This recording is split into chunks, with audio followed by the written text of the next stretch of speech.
This story happened way back in the day. I was about 12 years old or so, and I remember that I used to sometimes go on the computer.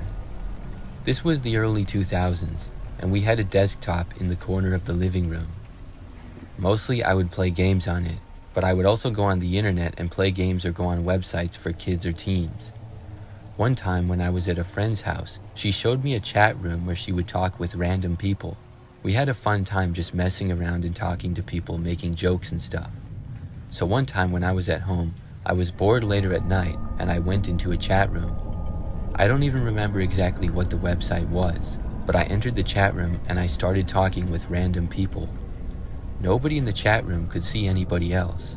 I remember that I started talking with this one person. I don't remember everything in the conversation that was said because it was so long ago, but I'm pretty sure that there was just some basic talk in the beginning. Then I remember that the person asked me where I lived. I told the person the state and city that I lived in. The person asked me where in the city. I didn't give out the exact address, but I gave a little bit more specific detail. I know this sounds really stupid, but this was a long time ago. There was no social media back then, and I was also very young. I didn't really think that it was that bad or that anything would happen. We talked a little longer, but this person started to ask me some weird questions. At that point, I decided to leave. I was feeling kind of creeped out. I went off the website and then I started playing some games instead. After a while of that, I got tired and I went to bed. The very next night, I found myself in a similar situation. It was later at night and I was still awake. My parents were asleep, so I was the only one that was still up. I remember that I went onto the computer again. I did not go to a chat room though. I was on some website where you can play mini games and stuff. Out of nowhere, I remember I heard the sound like somebody was walking up to the front door. The door happened to be just a few feet away from the computer where I was. I looked over, but you couldn't really see anything out of the small window at the top of the door. Instantly, I was a little bit scared. I knew that it was really late at night, and probably nobody should be at our door at this hour. I was expecting somebody to knock on the door, but they didn't. I just sat there and listened, but heard nothing more. After probably about a minute, I decided to get up and look. I walked out into the living room and carefully went over to the window. Then I moved the window shade and looked out. When I did, I saw that there was this random man standing on the front step. I did not know who he was or why he was at our house. I moved away from the window in case he would have somehow looked over and seen me. I went back over to the computer. That's when the man tried opening the door, which was thankfully locked. After a few minutes, there was a light knocking at the door. It was very quiet. This was really strange. It was almost like he knew that I was near the door or right on the other side. He only knocked that one time though. Then things were silent for a while.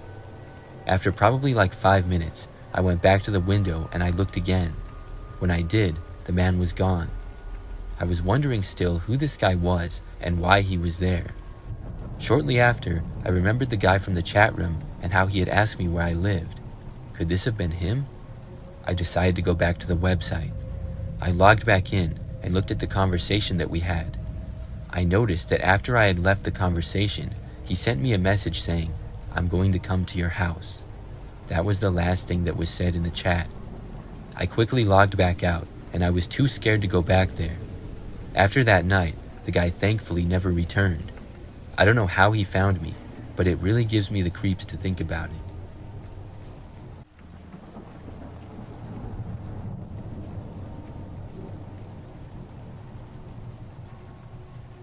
When I was younger, I used to work the night shift at a gas station on the edge of town.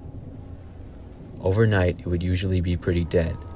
The gas station was not off of a major highway or anything like that, so overnights I would usually be the only person there for a great deal of the night. I didn't mind because I could just chill behind the counter and listen to a podcast or something like that when the place was empty. On one night, it was probably about 3 o'clock in the morning, and we hadn't had anybody get gas in about 30 minutes at least. I was standing behind the counter when I noticed a car slowly pull in. We only had 4 gas pumps and a small parking lot, and the car pulled just between the 2 pumps and sort of just sat there. I assumed whoever it was would just get some gas, and then I noticed another car pull off the road and up to the other one. They both sat there in the parking lot sort of next to each other for a little while. Then the windows rolled down on the two cars, and I saw the drivers were both wearing ski masks. This is when I got sort of concerned. They were not getting gas and appeared to just be talking to each other. Finally, I saw their doors both open at the same time, and both men got out. When they did, they both started heading towards the store where I was sitting behind the counter. As they walked towards the door, I looked at the man reach for his side, and it appeared to me that he possibly had a gun. I was terrified. I ducked down, and while crouched over, I ran for the back of the gas station where the bathrooms were, and then ran inside one of the bathrooms and locked the door behind me. Luckily, we had single-room bathrooms, and not just an open bathroom with some stalls, so I felt much safer in there. Just about the same time that I got inside the bathroom, I heard the door to the gas station being opened.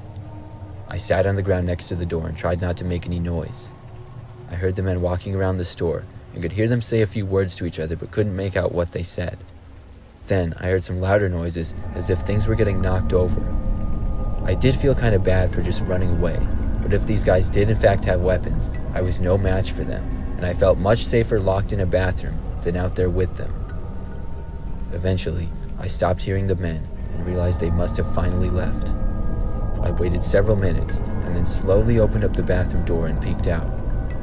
As soon as I did, I noticed that both of the men were still inside, and as soon as I looked out, they looked right at me. I saw one of the men was about 30 feet away from me. His mask had been lifted above his face, and I had a better look at him. I immediately shut the door once again and saw the men start towards me as I did. I heard one of them tell me to come out if I didn't want to get hurt. What I did instead was take out my phone and call the police. At this point, I didn't care if I was hurt because the men already knew that I was in there. I spoke to the police and yelled as loud as I could that I had called them at the same time. The men stopped telling me to get out at that point, but I did hear one of them try the door handle to open the bathroom. I kept the police on the line, and they said they would be there shortly. I stopped hearing the men after that once again, but I didn't dare open the door. I waited for what felt like forever, but at last the police showed up, and I finally came out once I heard them. When I did, the men were gone, and the gas station was somewhat messed up. The cash register had been broken, and several other items were stolen or on the floor. I spoke with police for a while, and then stayed there for quite some time. After reviewing security footage, it was determined that the men did in fact have guns, which looking back makes me more scared and all the more lucky I was okay.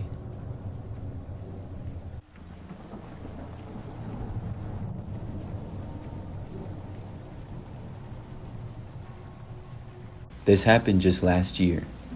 I was going to be meeting up with a friend in the city. I lived almost 10 minutes away from downtown, which is where I was going. So I left my apartment and started driving on the road.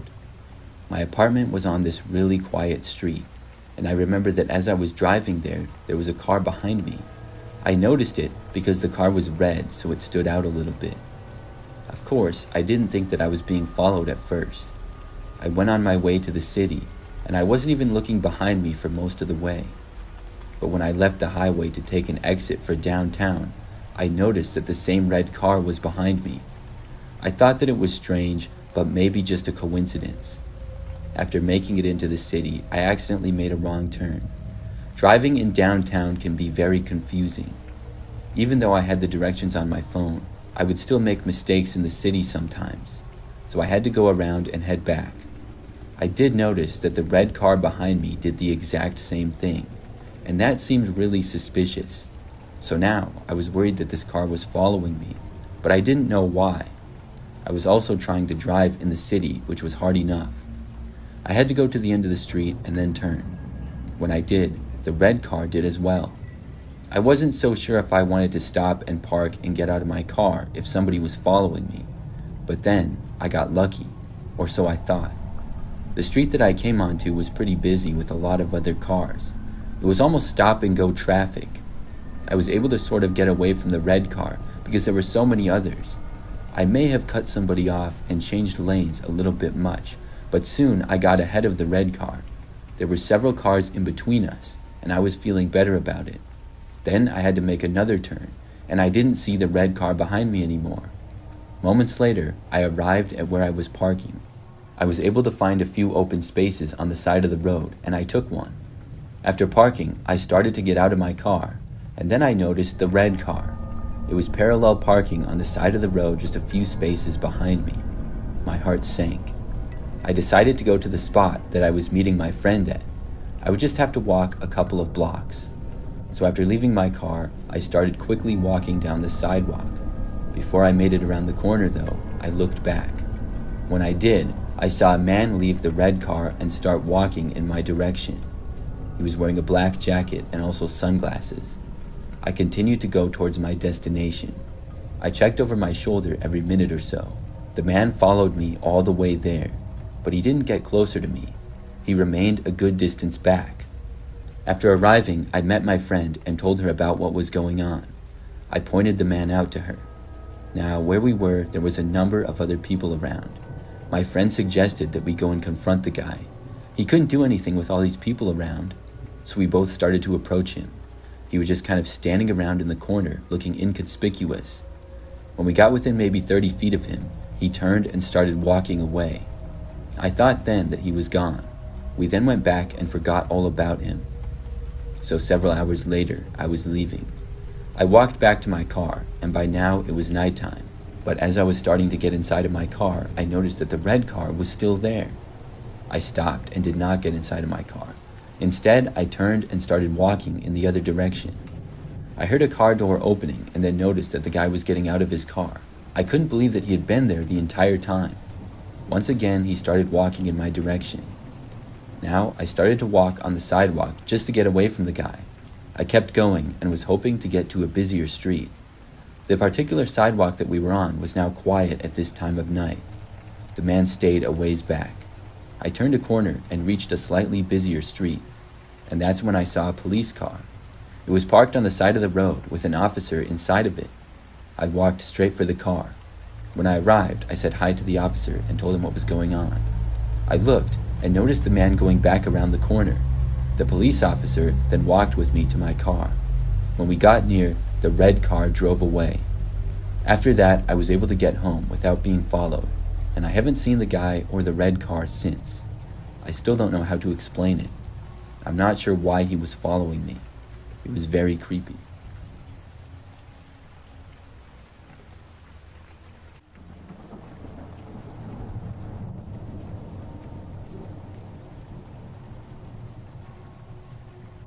For a while, I worked as a janitor at a university. The college was about average sized, and there were several different buildings on campus. There were a few other janitors, and we would all have certain buildings that we were assigned to clean. That would change as well, so basically I would just do as I was told. When I worked, it would mostly be the afternoon into the night.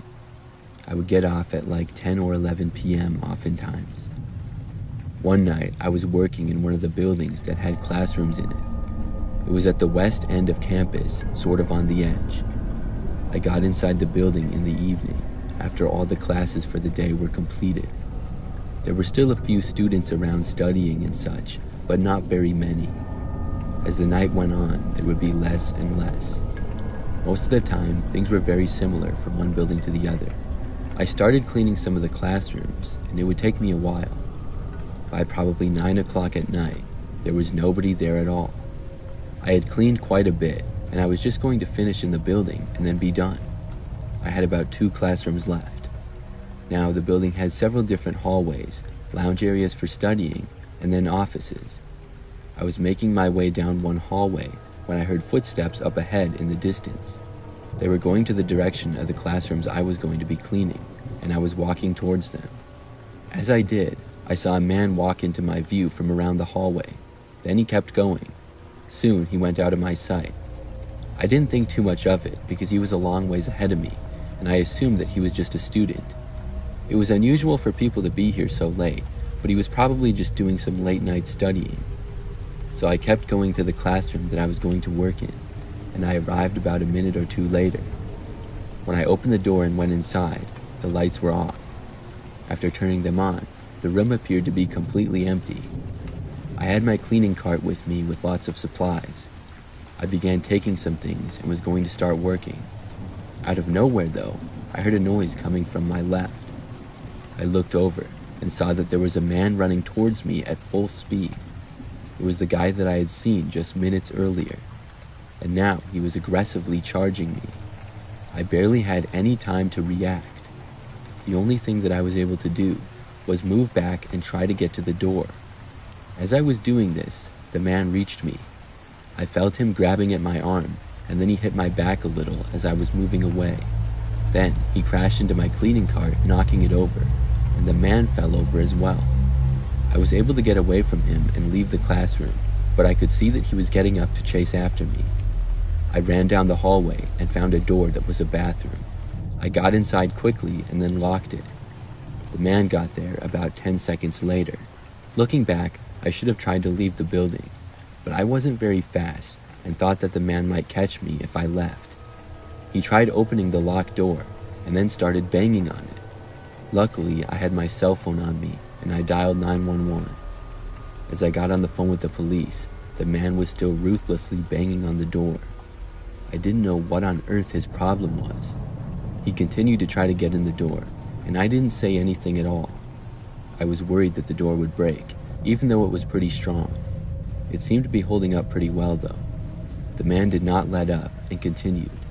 The more he hit it, the more the door seemed to shake.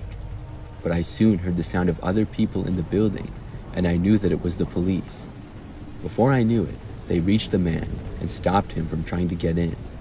They left the building with him, and I came out to see several police officers standing around. I found out that the guy wasn't even a student at the university. I still don't know why he tried to attack me and then chased after me. I don't know what his problem was. Clearly, he was dangerous. He must have hid in the classroom, but I don't think he knew that I would go in there. Maybe he was mad at me for entering the room. I still don't know. But after that, I never had any experiences like that. I worked at that school for about another year, then I moved on. That was the most memorable moment from my time there.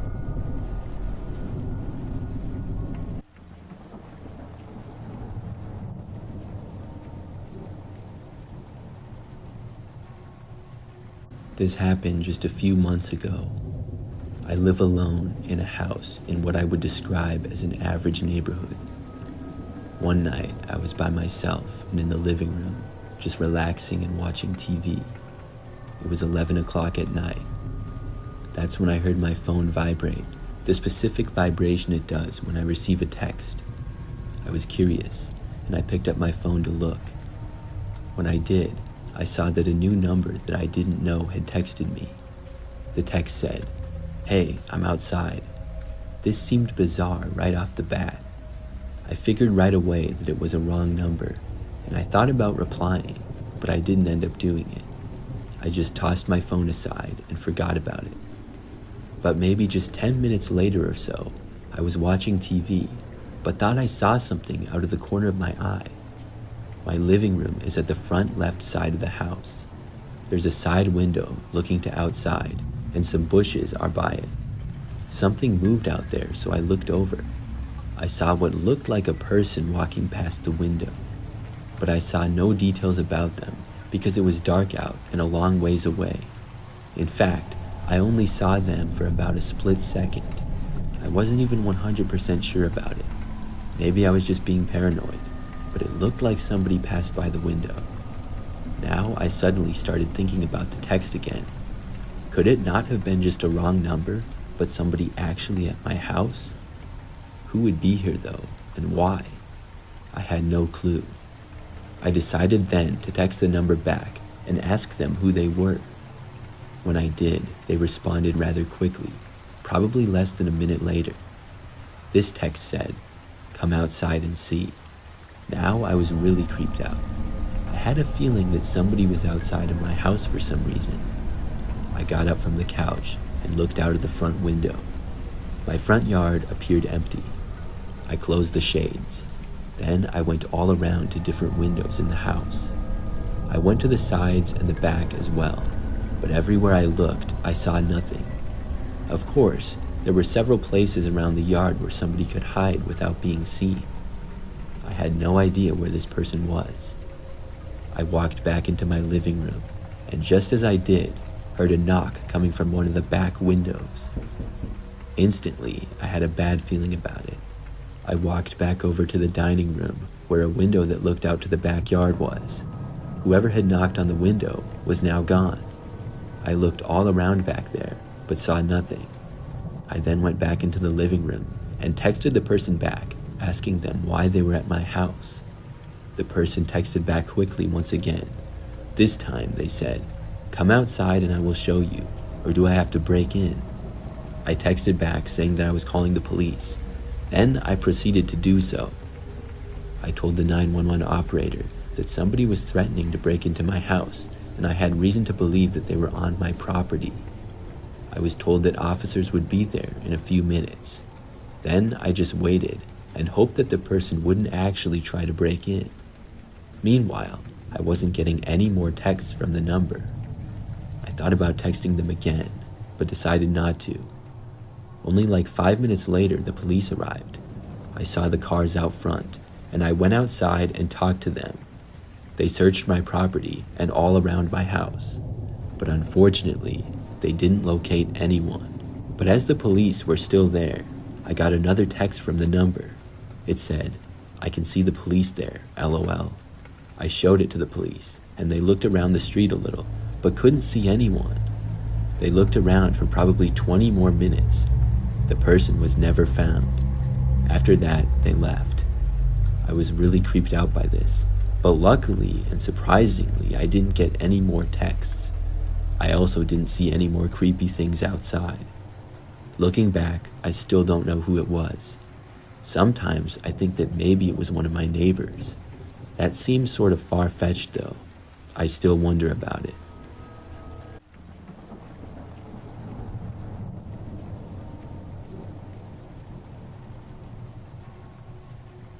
Years ago, I worked at Burger King. It was a job that I had during my college years when I was usually broke. I drove a really beat-up old car, so it was a job that I needed to pay my bills. I worked a lot of late shifts where we closed, and I would sometimes take some food and eat it after I was done with work to save money. One night, I worked another closing shift, and after cleaning up and closing the place, the few of us employees left and got to our cars in the parking lot. The rest of them drove off, but I stayed in my car eating because of how hungry I was at the moment. It was a hot night and stuffy in my car, so I decided to start it up and turn the AC on, but when I tried, it wouldn't start. This would happen to me occasionally because of how old my car was. I really needed a new one, but I couldn't afford it quite yet. I stopped trying to start my car and rolled down my window instead to get a breeze. I thought about maybe starting it again, but I called my dad and told him just in case. Thankfully, we didn't live too far away, and he could give me a ride home if I needed it. I sat there in the parking lot, continuing to eat and wait for my dad to get there. I had backed into the parking space that I was in, which was the side parking lot of the Burger King next to a large woods. As I was sitting there, I started to hear the noise of something in the woods. I looked, but saw nothing, and I guessed it was just the wind. But suddenly, I heard something hit the back of my car. I couldn't tell what it was, but it sounded like a pebble or maybe a stick. Something then flew over my car past it, which looked like some sort of rock. I looked behind me, but saw nothing other than the thick woods and darkness. Then something else hit my car. I looked behind me once again. This time, I saw a man from behind a tree. I saw him throw something else at me. He leaned out and fired what appeared to be a rock. I was leaning out the window, and this one went right by my head. It was thrown so hard that I saw it go past the Burger King parking lot and hit the side of the restaurant. I could now see that it was in fact a large rock. Then I heard some noises in the woods as if the man was saying something. He sounded angry, but I couldn't make out any of the words. I looked in my mirror and saw the man take a step out from the woods and start to walk towards my car. I was desperate and scrambled to start my car again, hoping that this time it would work. Luckily for me, this time the car just barely started up. As soon as it did, I sped out of the parking lot and left. I was able to get away and called my dad telling him not to go to Burger King anymore. The next day, I learned that the windows of the Burger King had been broken and we were closed for a whole week while they fixed it. I guess whoever was in the woods was throwing rocks and went and broke the windows after I left. I'm just glad that they didn't hit me.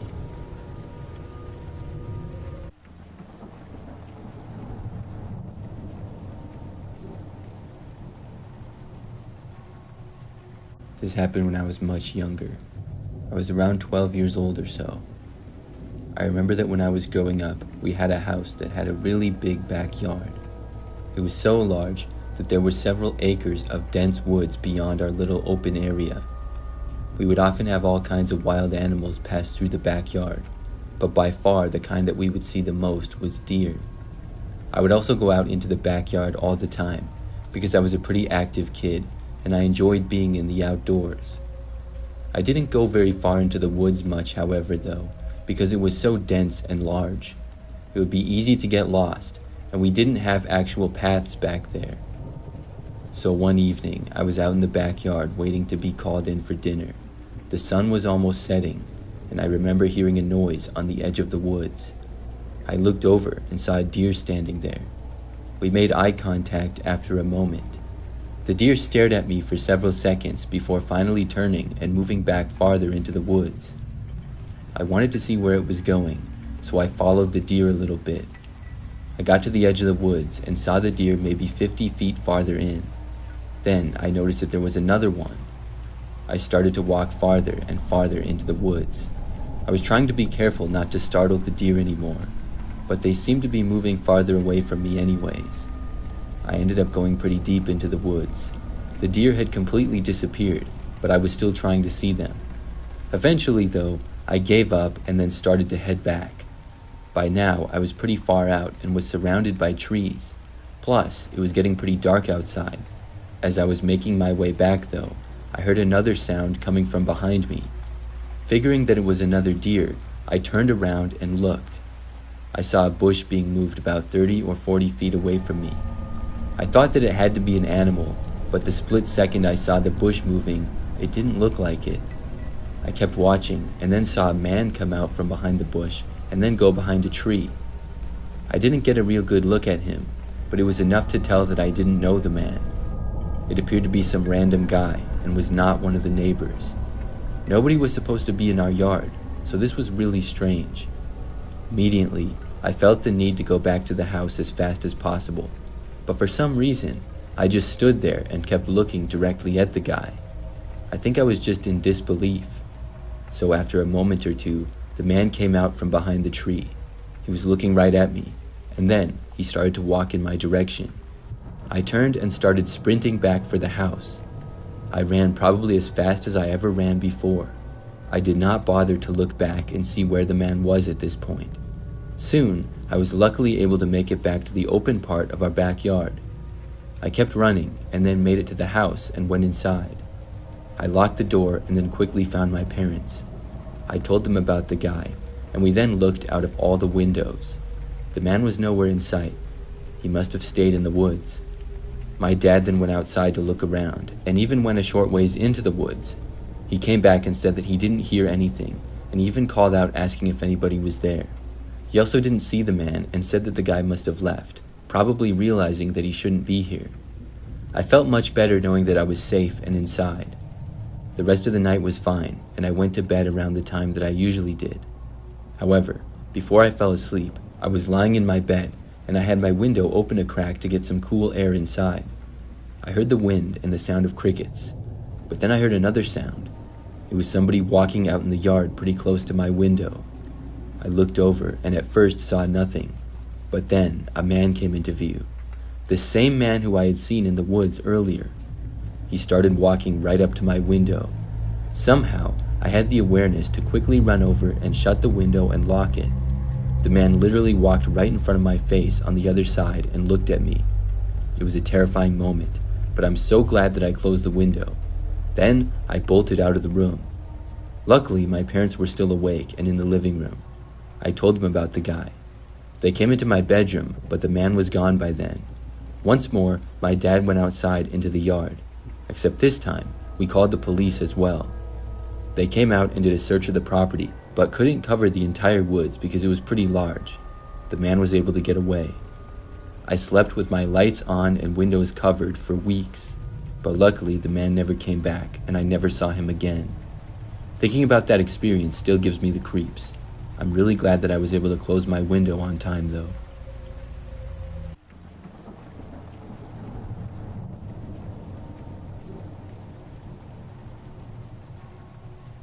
This happened just a couple of weeks ago. I recently graduated from college last year, and I now live about 3 hours away from where I went to school. I had a lot of friends who still go to school there, and a few weeks back I drove up for a weekend to visit with them and catch up. 4 of us went to Buffalo Wild Wings on the last night that I was there before I made my drive back home. We sat at a booth on the far side of the restaurant.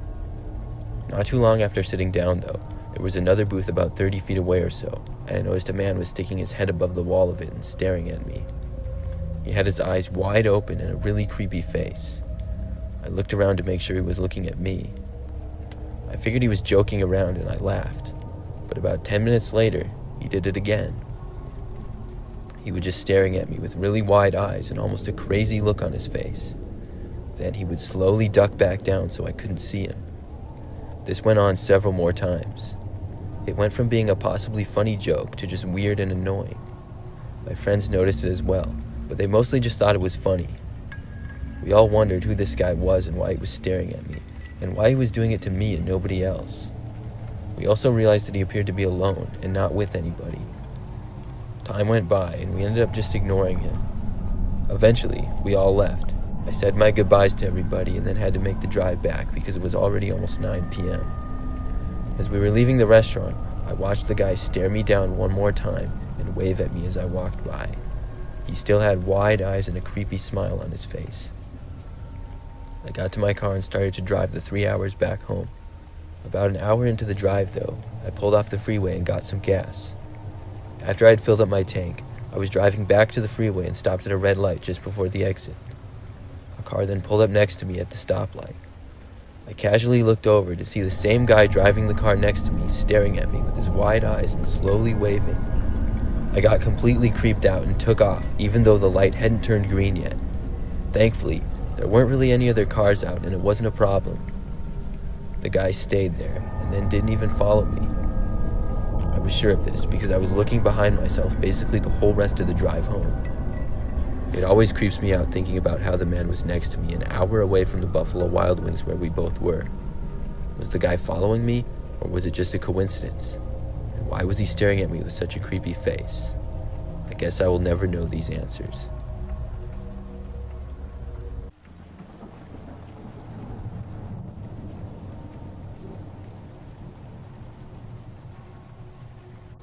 A couple of years ago, I was out mowing the lawn one day. I live in a house that has almost an acre of land, and I live in a somewhat quiet neighborhood. Typically, I mow the lawn about once a week, usually on weekends, and I have a riding lawnmower. I used to have a push mower, but just months before this story, I got the riding mower, and it's so much better. My property is pretty open for the most part. The backyard has a fence separating all parts of it from the neighbors. There are some trees and bushes, but most of them are at the back sides of the yard and the corners. My method when using the riding mower is to basically do laps around the yard. I go from the front yard all the way around to the back, and I keep doing that circling the house until I'm done. At the point that I'm done with the front yard though, I usually have a little bit left in the back because the backyard is slightly larger than the front. So I went out in the afternoon and took the lawnmower out of the garage. Then I started it up and began mowing the grass.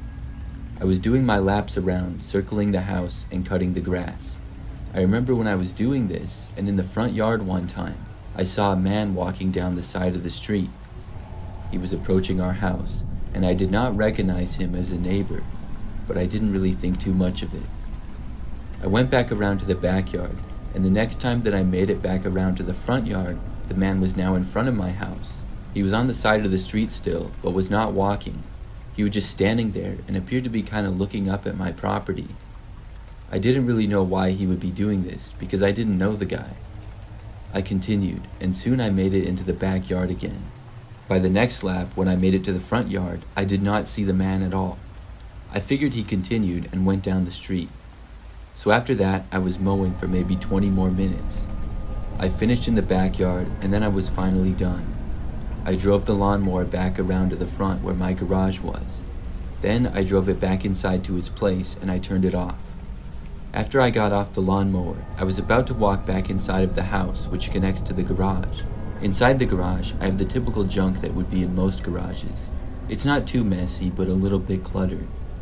So as I was walking to the door, I hit the button to close the main garage door. It was in that moment when something caught my eye to the right. I noticed somebody was hiding behind a trash can in the front corner inside the garage. It was a man, and the same guy who had been standing in front of the house. When I saw him, I tried to play it cool. I kinda stopped, but then quickly kept going. I made it back inside my house and was sure to lock the door behind me. Then I went to call the police. In the time that I was waiting for them to arrive, I heard the man try opening the door leading from the garage to the house. After that, though, he did not leave. When the police arrived, the man was still there. He was caught for trespassing, and I really have no idea who he was.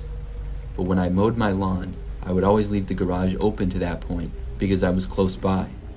That type of thing was unusual for my neighborhood, and nothing like it has happened since.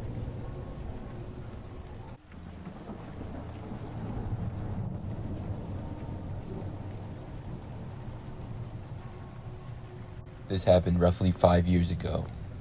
I was at Baskin-Robbins one night and went inside to get a shake. The location was about 10 minutes away from my house, in a little shopping area where I went all the time. I would guess it was about 8 p.m. or so. I know that it was nighttime, and not really anybody else was there. I ordered, and was standing inside waiting, when I noticed a man through the side of the window of the building. It looked like he was walking on the sidewalk and towards the front doors. I remember expecting him to come inside the doors, but instead, he just stopped and kind of pressed his head up against the window for a second and looked inside. Then he walked away. I thought it was a little bit weird. I could see that the guy had a long beard and wore sunglasses and kind of beat up clothes. It looked like he was homeless to me. I went on my phone after that for a minute or so. When I looked over again, the guy was gone completely. My shake was done within the next minute, and I picked it up and left. I walked out the door and was headed to my car, but immediately after exiting the building, I saw the homeless guy again. He was standing next to the building on the sidewalk, but farther down. He said hey to me and started walking in my direction. I looked over and waved, but really didn't want to talk to the guy. I just wanted to get to my car. The guy came up to me and I could see that he was limping. I kept on walking to my car and didn't stop. He basically followed me all the way over there. He said hi to me again and asked if he could talk to me for a minute. I asked him how I could help him, and he told me that he was homeless and had just sprained his ankle earlier that day. I said sorry and thought maybe he was going to ask me for money or something. Instead, the man asked if I would be nice enough to drive him to the McDonald's down the road. I looked and saw the McDonald's. It wasn't too far down the street at all. It was just across a busier street and then like 3 businesses down from where we were.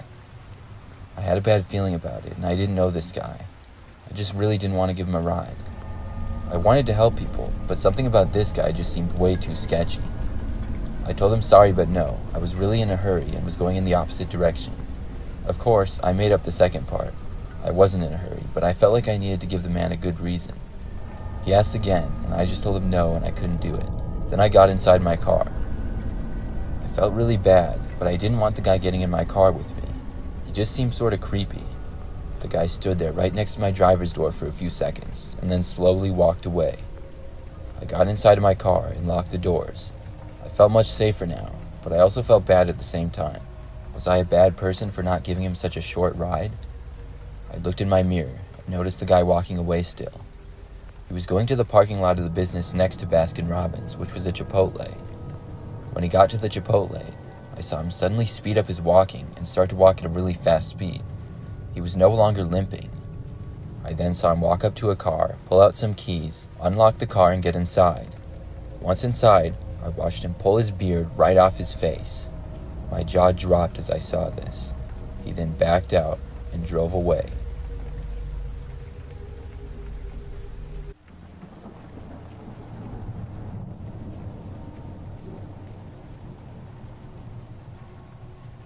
This happened about 5 years ago.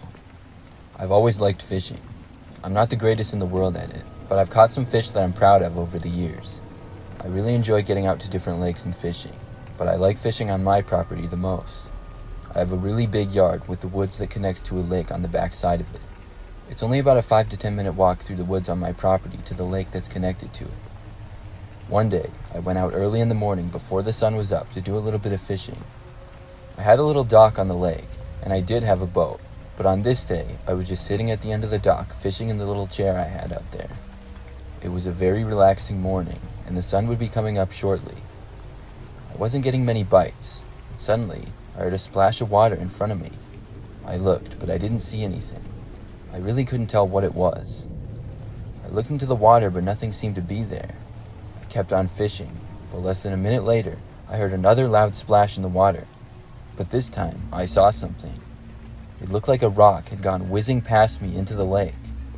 I looked behind me towards the woods. It was still pretty dark outside, and I didn't see anything. I remained looking there for several minutes, and even called out asking if anybody was there. Nobody responded, and I didn't hear any more noises. Still, I wondered how a rock would seemingly be thrown in my direction. I just shook my head and went back to fishing once more. My property was pretty large, and I didn't have any neighbors close by, or a park or anything like that. There was really no reason why anybody else should be out here other than me.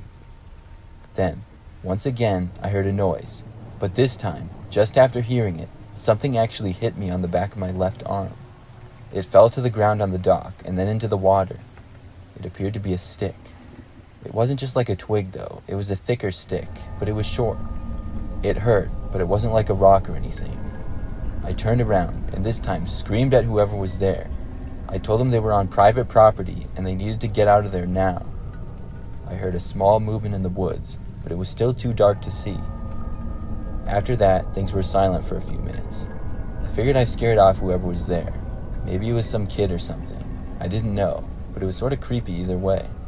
I figured I should probably leave, so I started to get up, but just then, I got a bite on my line. I tried reeling it in, and just as I thought I was going to catch a fish, I suddenly felt myself getting pushed from behind. I fell to the ground and was about 1 foot away from falling off my dock and into the water. If I hadn't been standing up and taken a couple of steps back to try to reel in the fish, I would have fallen right in. It was a cheap shot, and I didn't see it coming. When I was on the ground, I looked back. I just barely saw somebody disappearing back into the woods. I couldn't tell any details of them. I got up after this and packed up all my stuff, then headed back. I wasn't going to stay out there any longer with someone seemingly trying to kill me. As I walked back through the woods, I would occasionally hear noises throughout. They seemed to be in different locations every time. I finally made it back to my house and went back inside. I didn't go back out to the lake for a few days after that. I have no idea who was out there or why they were trying to hurt me. Like I said, it's a private property, and luckily, I haven't had any problems since that day.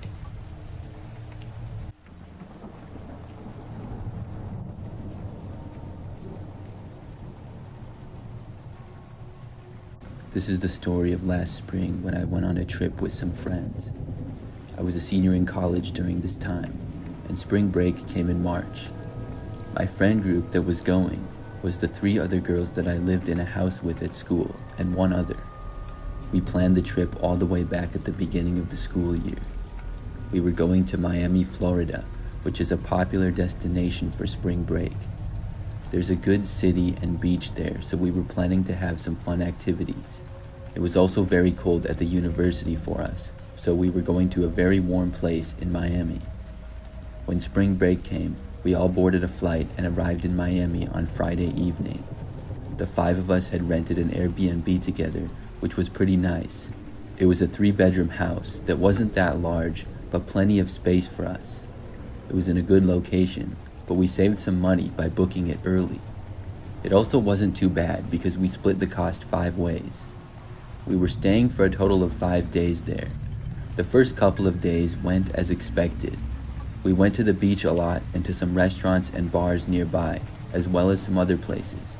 There were lots of places that we could go pretty close by. Many were within walking distance, or else we would take Ubers or public transportation. Some of the time we would split up a bit, but usually all of us did stuff together. Now, on I believe the 3rd night, we had been out until maybe 10 o'clock or so. Then we all went back to the Airbnb. We had been out since pretty early in the day and most of us were tired. However, I wasn't. I was pretty hungry and wanted to go and get some snacks. I asked anyone if they wanted to come with, but everybody declined. One of my friends did offer to come, but didn't want to get anything, so I said it was fine. I left the Airbnb by myself and started walking towards the street with a lot of places on it. It would take only about 10 minutes to walk to a convenience store. I just had to go back a block or two and then take a left. Then I started walking along the street. Now, this street had hotels, restaurants, and some stores on it. By now, it wasn't as busy anymore, but there was still cars driving by here and there and some people walking. I was walking along the sidewalk, looking for a convenience store or something. I was sure that I had seen one before, but I couldn't remember exactly quite where it was. So not long at all after I started walking on this sidewalk, a car came driving up. I had heard it coming up from behind me, but it seemed to slow down right as it was passing.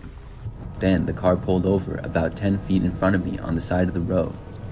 I thought it was probably an Uber dropping somebody off or something. The car was a black Cadillac sedan, I remember. After coming to the side of the road, I remember seeing the front passenger side window roll down. That was the window that was closest to me. The other windows were pretty tinted, and right when I was almost even with the front passenger side window that was rolled down, I heard a voice. The guy driving called out to me and asked me if I needed a ride. I didn't, and I looked over and said no thanks. The guy driving was wearing sunglasses, and then he told me to hop in. I said no thanks once more, and then just kept walking. Then I watched the car pull away from the spot. I found this situation sort of weird. What made this guy think that I was going to get into his car with him? I had no clue who he was. The car drove away down the street after that, and I kept on walking. Probably less than 5 minutes later, I was still walking on that same sidewalk. Then I heard a car approaching from behind again. I thought nothing of it until I heard it slowing down. When it passed me by, I saw that it was the same Cadillac. This got me a little worried. Once more, it pulled over a little bit in front of me on the side of the street.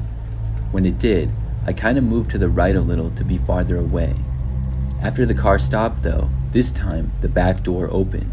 When it did, I saw a man step out. The guy started immediately walking towards me. Nobody said anything, and I started walking away from him. I looked around, and nobody else was in the immediate area. I actually started running, and found basically the closest building that was open. It was some kind of restaurant, and I ran for the door and went inside of it. After making it inside, I looked back out. The guy did not follow me to the door, but I saw him walking down the sidewalk just past. Then he turned around and started walking back. I stayed just inside in the small lobby of the restaurant. I watched the guy walk around the sidewalk for like a minute, then returned to the car. When the car drove away once again, I finally left. I walked really fast to the convenience store, which luckily wasn't that far away. I stayed in there for a long time, just in case the car came back around again. Then I walked back as fast as I could. Luckily, I didn't see the man again after that. The rest of the trip was fine, but I was always more careful to look around after that experience.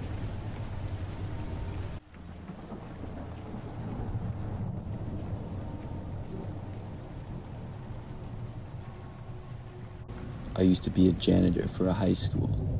It was a job that I only had for about a year, and this was back in 2019. The job was not too bad, but I moved on to other things later. For the most part, when I worked as a janitor, I would work overnights in the high school and typically was all by myself. I would start at 9 o'clock at night and get off at 5 o'clock in the morning. The high school was large, but not so big that I couldn't manage it. With all that time and the whole place to myself, I could clean everything that I was supposed to. A few times, due to events on the school campus, there were some people there around the time I started, but they would usually be gone within an hour or two. I would do the things that you would expect: mop floors, vacuum, sweep, and maintain the bathrooms. Not every room in the school required attention daily, so it's not like I was cleaning every single classroom every night. I would even have some downtime where I would just go on my phone or whatever. It was honestly a decent job. The only downside was that I had to be nocturnal and work overnights and sleep during the day.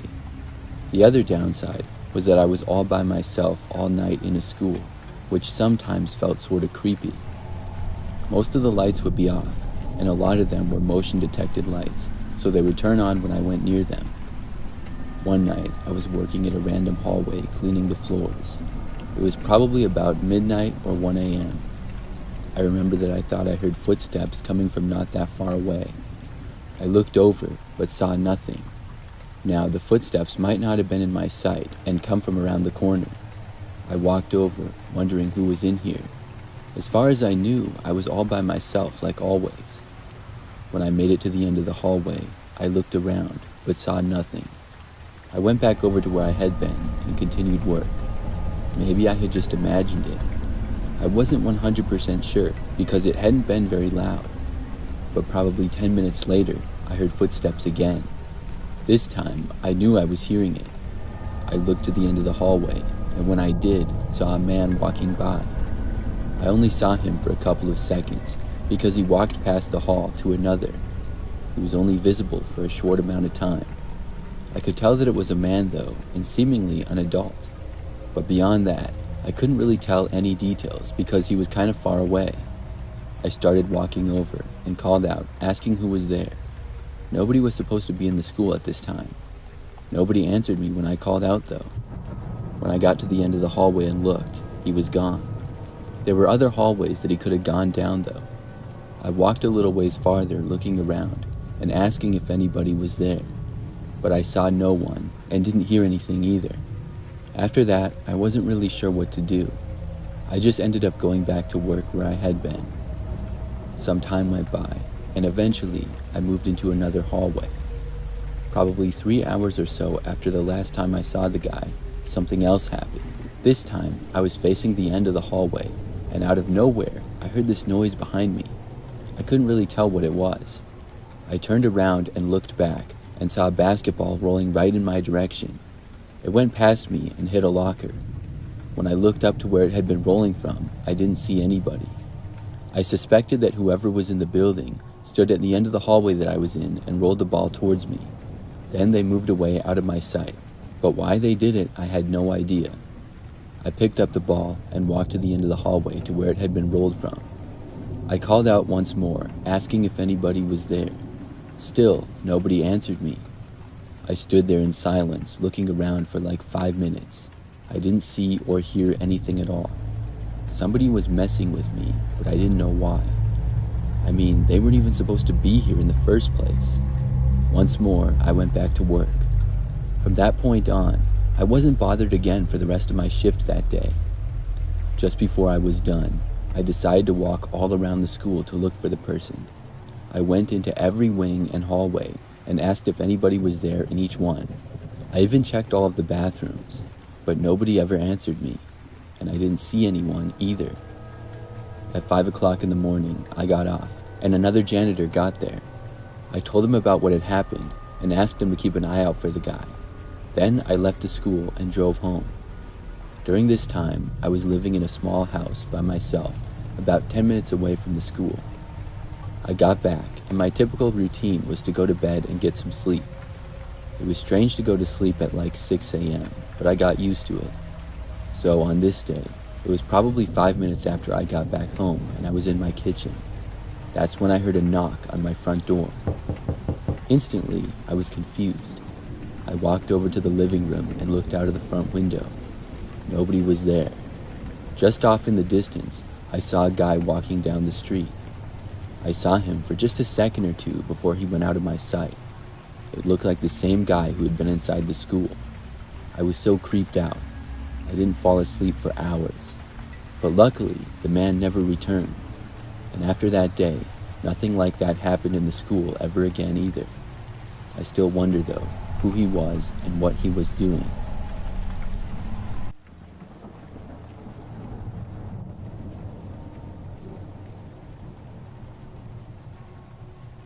This happened to me yesterday. I was attending a concert with my twin sister, who is 19, and my older sister, who is 24. The concert was in Los Angeles, California, at the Echoplex venue. To give some context about the location, Echoplex venue is located right by a place called Skid Row. This area is full of homeless people and drug addicts and is not in the best location. Since the concert was located in a bad area, my protective mom drove us there.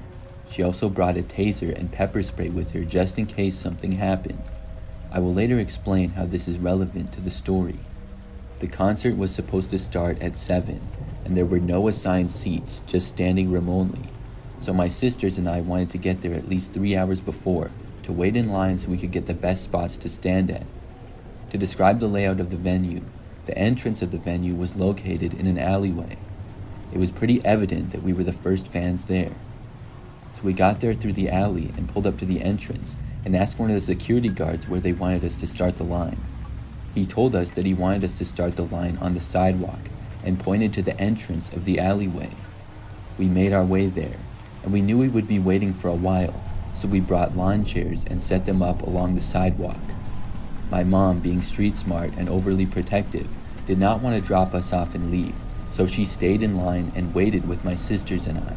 We were sitting along the small brick wall just outside of the alleyway. I turned to my left and there was a tattoo parlor with a table and chairs in the front. Half an hour passed and a handful of fans arrived to wait in line as well. Now remember, we're in California and the weather gets warm. We knew that smaller concert venues can get packed and create a lot of body heat, so my sisters and I were wearing jean shorts. This is also relevant to the story. After waiting a while, I looked towards my left where the tables were in front of the tattoo parlor. I noticed a short, heavy man wearing a hat, staring right where me and my sisters were sitting. It creeped me out a little bit, but I decided to try to ignore it. About 20 minutes later, a skinny man with black curly hair sat right next to the short guy with the hat. I noticed that the skinny man with curly hair was under the influence of drugs. The two men did not say anything to each other, but looked like they could be related. This made me more aware, and I turned to my sisters and warned them, saying, "Be careful with these two guys at the table. They seem suspicious."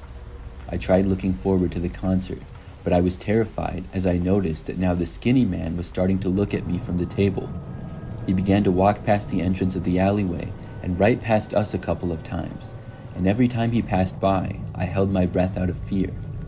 Even the short guy with the hat would get up from his seat occasionally and stand right by us and was talking with someone on the phone. It became so evident that they both had their eye on us that we kept a close eye and remained cautious. We had 1 more hour before the doors of the venue opened when the skinny man walked right past us. He stopped and stood in front of my older sister. After he was done staring at her, he then moved on to me. He stood right in front of me and began rubbing his stomach and making the noise as if he was eating and was directly staring at my legs. I was disgusted and felt violated. It was like he was eating me with his eyes, and I wanted to scream at him and cuss him out. But remember, my chair was against the wall, so I couldn't back up. I did not freeze out of fear, but my mind was racing. I was trying to think of what to do. Do I kick him? Do I get up? I know that people who are under the influence can be reactive to sudden movements, so I decided to stay still. It was like a scene from Jurassic Park, and I had to stay still so the T-Rex wouldn't attack me.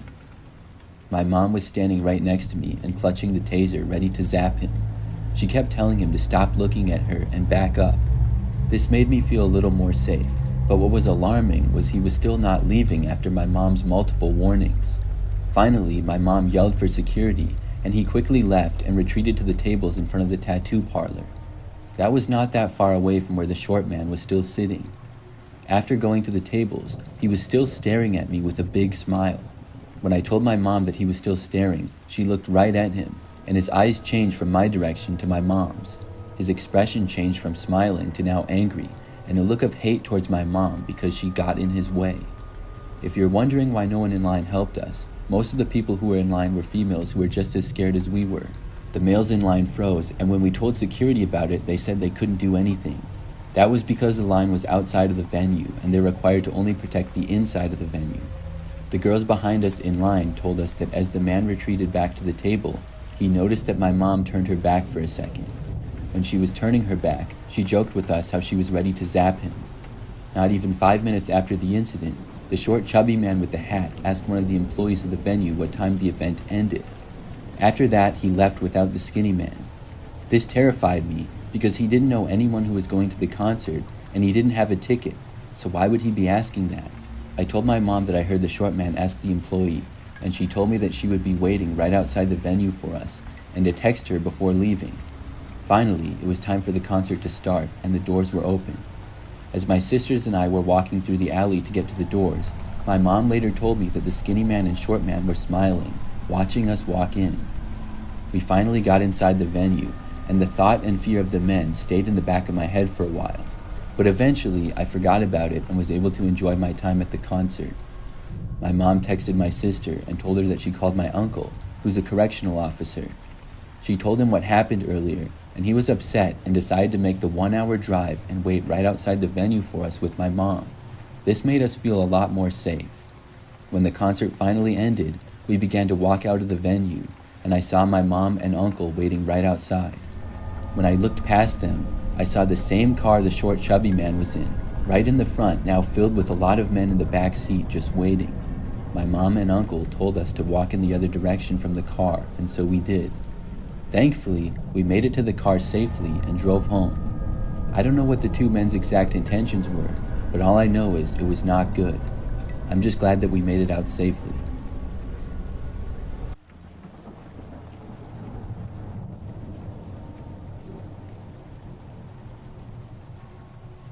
This happened several years ago during a road trip back home from Ohio. I was about 5 hours into my drive, and I was tired and thirsty. It was pretty late at night, which made for smooth sailing on the freeway, but eventually the gas light on my car came up, and I figured it was time to fill up at the next stop. When I got off the freeway and into the next available gas station, I could see right away that it wasn't the nicest of areas. Some buildings were deserted, and others were in pretty rough shape. I got out of my car and pumped some gas. I looked to the store connected to the gas station and saw that there was a sign saying it was open. After I got some gas, I decided to go inside and get some water. When I walked in, I noticed that there were bars on the doors and bars on the front of the counter as well. I wandered to the back end of the gas station and saw a man standing in the back corner. He wasn't really doing anything other than just looking at me. I walked over to the waters and picked up 2 of them. I could sense the man watching me for the entire time as I did. He was wearing a big jacket and a winter hat, even though it wasn't really cold outside at all, and the way the man was looking at me just seemed really strange. I wandered through a couple of aisles to see what kind of snacks they had, and as I did, the man slowly walked along the back end of the store, staring at me the entire time. I decided to go over to the counter and pay for the water. The man didn't directly follow me, but he remained looking at me the entire time. After I bought the water, I went outside and walked back to my car. I was looking to get out of that town because it didn't seem all that nice to me. As I got into my car, I heard footsteps behind me. I glanced behind and saw the man who had been staring at me walking after me, and he seemed to be walking at a pretty fast pace, and quickly locked the doors to my car and then started the engine. About as soon as I could, I drove away and noticed a car pulling into the gas station slowly as I left. When it did, I saw the man who had been following me get inside of it. The car then made a sharp U-turn and began to follow me. I got on the next road back to the freeway, and the car followed me on as I did. Once we both got onto the freeway, the car then started to tail me and go very close to my back bumper. I didn't know what this man could have possibly wanted with me, or who else was in the car with him, but I decided to just keep driving as best as I could. We both continued for a good 20 minutes. There were really no other cars on the road at all, and I was getting more and more worried the longer we drove. In a kind of spur-of-the-moment decision, I saw an exit coming up on the right side.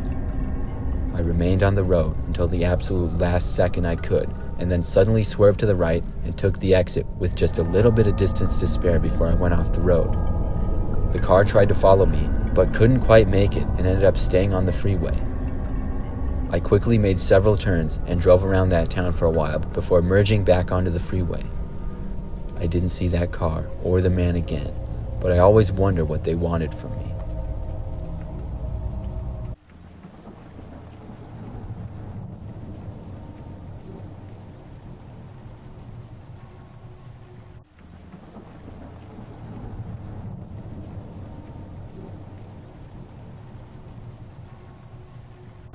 One time, I was working in an office building. It was a pretty standard building with several floors and cubicles and stuff. The building was empty overnight as far as I knew, but I was only supposed to be working on the first floor. I was supposed to be cleaning the office area, and vacuumed the large amount of carpet that they had on that level, as well as cleaning some other things. This story takes place on probably my second week working there. To that point, it had been very easy. I was all by myself each night, and things were going smooth. I got my work done in plenty of time typically most nights. One random night though, it was 2 a.m. and I was changing one of the trash cans. Out of nowhere, I heard the sound of glass breaking. I had no idea what was going on for a few seconds. It was just so unexpected that my brain was trying to make sense of it. Soon though, I realized the obvious, that somebody must have broken in. That's when I realized that I might be in danger. The glass breaking sound came from a ways away. There were lots of cubicles and dividers and stuff, so whoever broke in was out of my sight. I wasn't sure what to do, so I got on the ground and crawled to a cubicle. I went inside, being as quiet as I could, and then I hid underneath a desk. What I heard then was footsteps moving a ways away, but inside. I obviously didn't know who had seemingly broken into the office building or why. The footsteps started moving closer to me. I was paranoid that they somehow knew I was in here or something. They were still a long ways away and seemed to slow down a little. It was at that moment when I finally had the thought to call the police, but it was so quiet in there other than the person walking that I was afraid to. If I so much as moved a muscle, I was scared the person would hear me. I was literally sitting there completely still and almost holding my breath. Whoever was in there seemed to stop and was still a ways away. I didn't hear much, but could tell that they were staying in the same area. This went on for about 2 or 3 minutes if I had to guess. Then they started to walk again and walk closer to me. For this time, they probably moved to within about 30 feet of me, and I got very nervous. I was just thinking that they might suddenly look under the desk. They stopped though, and I couldn't tell what they were doing. At that point, I really badly wanted to call the police. I just couldn't bring myself to do it though. I was convinced that if I moved at all to get my phone, the person would hear it. I reached for my pocket, but then stopped. It seemed like I was making too much noise. Then I just froze and held my breath, trying not to make a sound at all. The person remained where they were, doing who knows what. They stayed in that area for what felt like forever. I honestly don't know exactly how long it was. Maybe 5 minutes at most, but that's a long time for the situation that I was in. Finally, I heard them walking back in the direction that they came from. I continued to not move a muscle. They went pretty far away, and then I stopped hearing them at all. I wasn't sure if they had left or what. I waited for probably 5 more minutes without hearing them at all. That's when I finally determined that they must have left. I finally grabbed my phone and called the police. Still, I wasn't 100% sure that they were gone, so I spoke as quietly as I could. I was told that the police were on the way, and I remained hidden underneath the desk. In the time that I was waiting, I didn't hear any more noises at all. I was able to leave the area underneath the desk and was very sure that the person had gone. When I looked around, everything seemed to be in place. The police arrived next, and I told them what happened. One of the windows a ways away was in fact broken, but I had no clue if anything was stolen or not because I didn't know everything that the office building had. Nothing that I was aware of was in any different place than before. After that, I was sent home because the police were going to stay there and do more investigating. I returned to work there several nights later to continue with my job. For the rest of the time that I worked there, I was nervous that something like that would happen again, but luckily there were no more break-ins. I'm not sure who exactly broke in that one night, and I never heard that much more about it.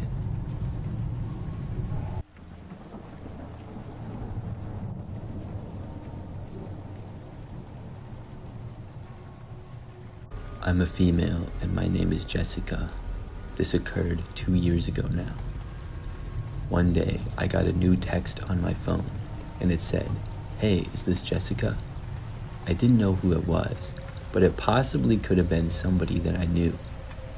I responded saying yes, and asked who it was that was texting me. The person said that his name was JT, and that was it. I didn't know a JT, and I tried to think of anybody that I knew with those initials. I couldn't think of anyone though. I texted back saying, "Do I know you?" JT responded by asking if he could come over. This was getting weirder and weirder. So I texted back this JT guy and asked him how he knew me. When I said that, he didn't respond. I was very confused by this whole thing. So clearly, this guy had the right number and knew who I was, but I had no clue as to who he was. I worked in the city and lived in a pretty populated area about 10 minutes away. I saw lots of people on a daily basis, but I was positive that I did not know this guy. And it was kind of weird that he seemed to know who I was. After he didn't answer my question to how he knew me, it was even more suspicious. So after that, I blocked him. I didn't hear from him for the rest of the night. The next day, I got up and went to work as usual. Like I said, I worked in the city, so I would park my car on the street and then walk to the office. Everything was going normal for the workday. When it got to be about an hour or so until I was off, I checked my phone. There was another new text on it from a different new number. This text said, "Why did you block me?" Of course, I knew who this was right away. It had to be that JT guy. I asked him why he kept texting me. JT said that he had been trying to text me and nothing was going through. Then he realized that he was blocked. He said that he just wanted to talk to me. Then he said, "I'm waiting for you at your car right now. I know you get off of work soon." He was right, but how did he know this? I had no clue. I blocked this number as well. I was hoping that it was some sort of crazy joke or something, but I knew that likely it wasn't. When I got off of work that day, I left the office and was very careful. What if this JT guy actually was at my car and still there?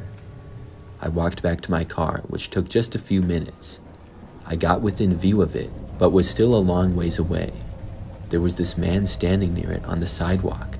I stopped where I was and kept watching him. I was trying to determine whether this was just some random guy or if it was JT.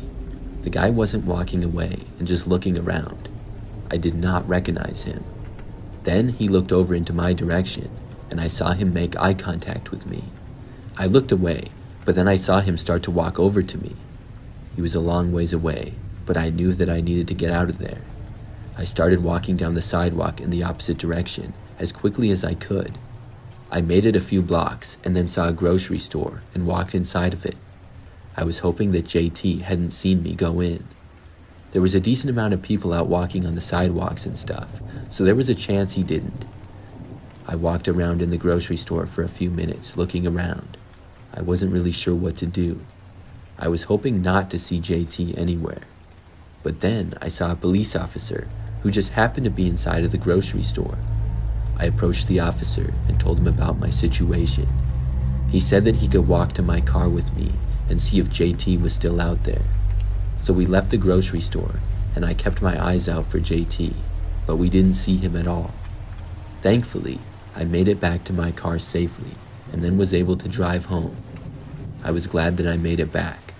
However, JT had still gotten away and still knew where I worked. I just hoped that he didn't know where I lived. I lived in an apartment up on the 5th floor during this time. It was a pretty typical one-bedroom place. That night, at about 10 p.m., there was a knock on my door. I knew who it was right away. It had to be JT. I instantly took out my phone and called the police. I didn't even bother to look out the peephole or anything. I was that confident. A few minutes later, he knocked on the door again. I didn't answer. Then I got yet another text on my phone. This was from another new number. It said, "Open up the door. I know you're home." I didn't reply to it. I just hoped that the police would get there soon and that JT would not try to break in. About 10 minutes went by. I was in my bedroom, listening closely for any sounds. JT didn't knock anymore or anything.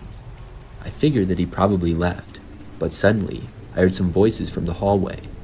I realized that the police must have arrived. I went to the door and looked out, and sure enough, they were there. But JT was also there. He was talking to them, and they got him to go away. I also got a restraining order against him, and thankfully, after that night, I haven't seen him since. I also haven't received any more texts from him.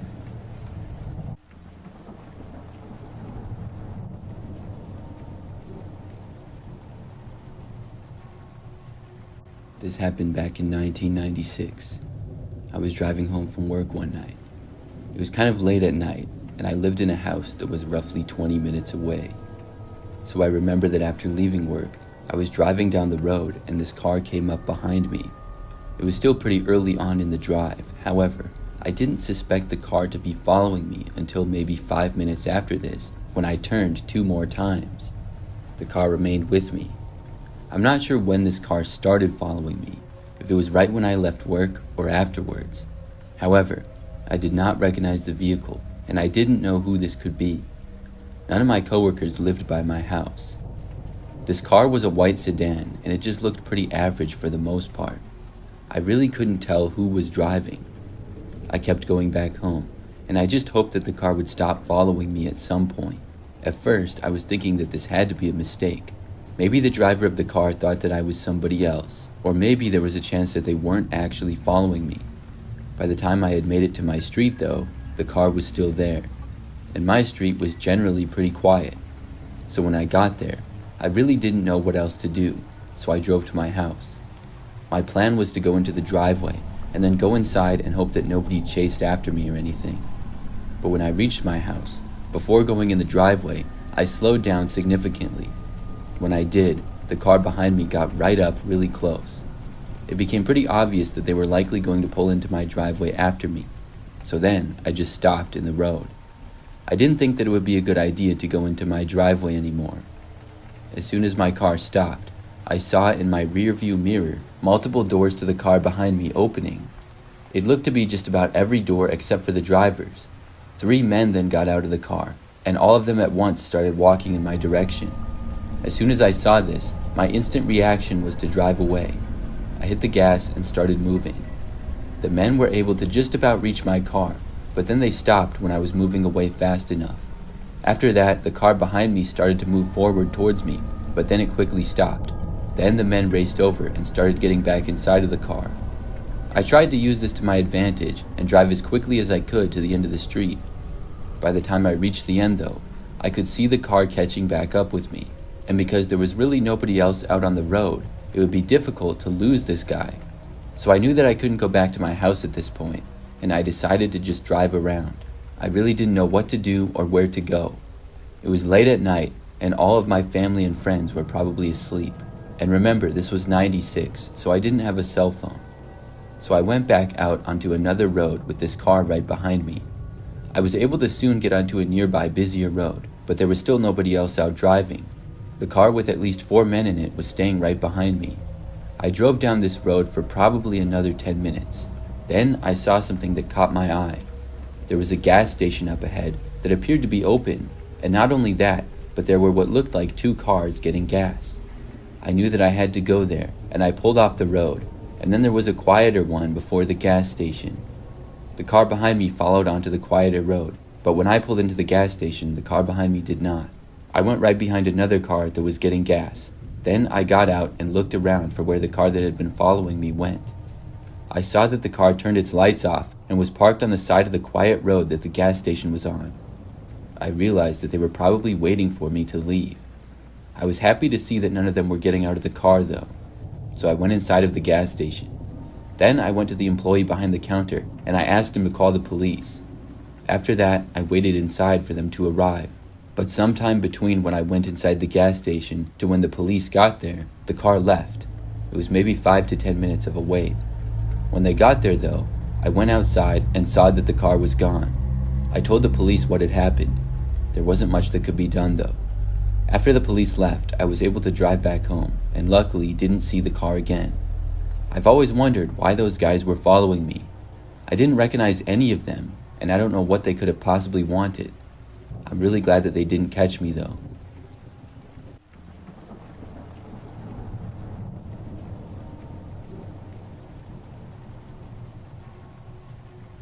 "6 years ago, I worked at a Burger King. At the time back then, it was the only job that I could find in my area close to where I lived. I should mention I'm a female and I was recently out of high school. Working there was okay for the most part. Some of my coworkers were pretty cool, but others were weird. One of those weird ones was my manager, Jason. I thought Jason was strange from the first time that I got a job there and was hired. I mostly tried to avoid him because he would always have weird conversations with people and give weird looks. He also added me on Facebook early on. He would post some really strange things. The guy just overall seemed odd.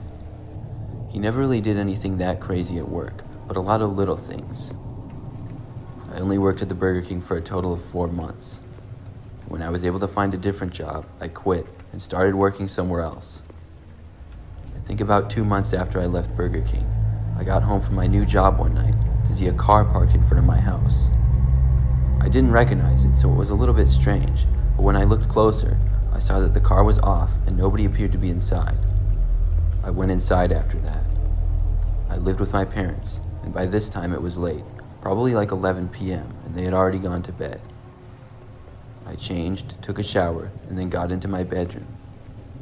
After I got in bed, I looked out my window, which was next to it, and I saw the car on the street still parked where it had been earlier. But this time, it looked like somebody was inside the driver's seat and moving around. I stood up and got closer to the window to get a better look. When I did, I finally saw who it was. The driver appeared to look right at me as I was looking out at them, and it was my old boss, Jason, from Burger King. We made eye contact for about a second, and afterwards, he looked over and I saw him suddenly start the car and then drive off. I couldn't believe my eyes. I hadn't been expecting to see him at all, and this was pretty creepy. The next day, I drove back to the Burger King where I had worked. I walked inside and found the person working behind the counter. Thankfully, it was morning time and not very busy yet, and I wanted an explanation for what had happened. I didn't recognize the person working and had never seen them when I was there. I asked him if Jason was there. The guy behind the counter shook his head and said he wasn't sure who that was. I then saw someone who I had been a coworker with named Chris. He walked over and said hi to me. I asked him if Jason was working. He told me no, Jason had been fired a month earlier. When I asked more, he didn't know exactly why he had been fired. All he knew was he didn't work there anymore. I told him about seeing Jason outside my house the night before. He told me that he hadn't seen Jason since before he was fired, but he said after I had quit, Jason talked about me a lot, and he found it creepy. I was really angry hearing this. I left and went back home, but I didn't really think anything could be done about it. It didn't seem like he had done anything illegal, because he never actually went into my yard. I was nervous that night, and I had a hard time getting to sleep, but thankfully, I didn't see Jason or his car. I figured I scared him off when I saw him the previous night. The next few nights, I didn't see him either. But about a week later, when I was sleeping in the middle of the night, I woke up to hear noises coming from my window. I was really dazed at first from being asleep, but quickly woke up when I saw the figure of a man taking up my whole bedroom window. I turned the lights on and screamed, and he quickly disappeared. My parents woke up from across the hall and ran in. We called the police after that. When they arrived, I told them everything. Luckily, Jason ended up being caught.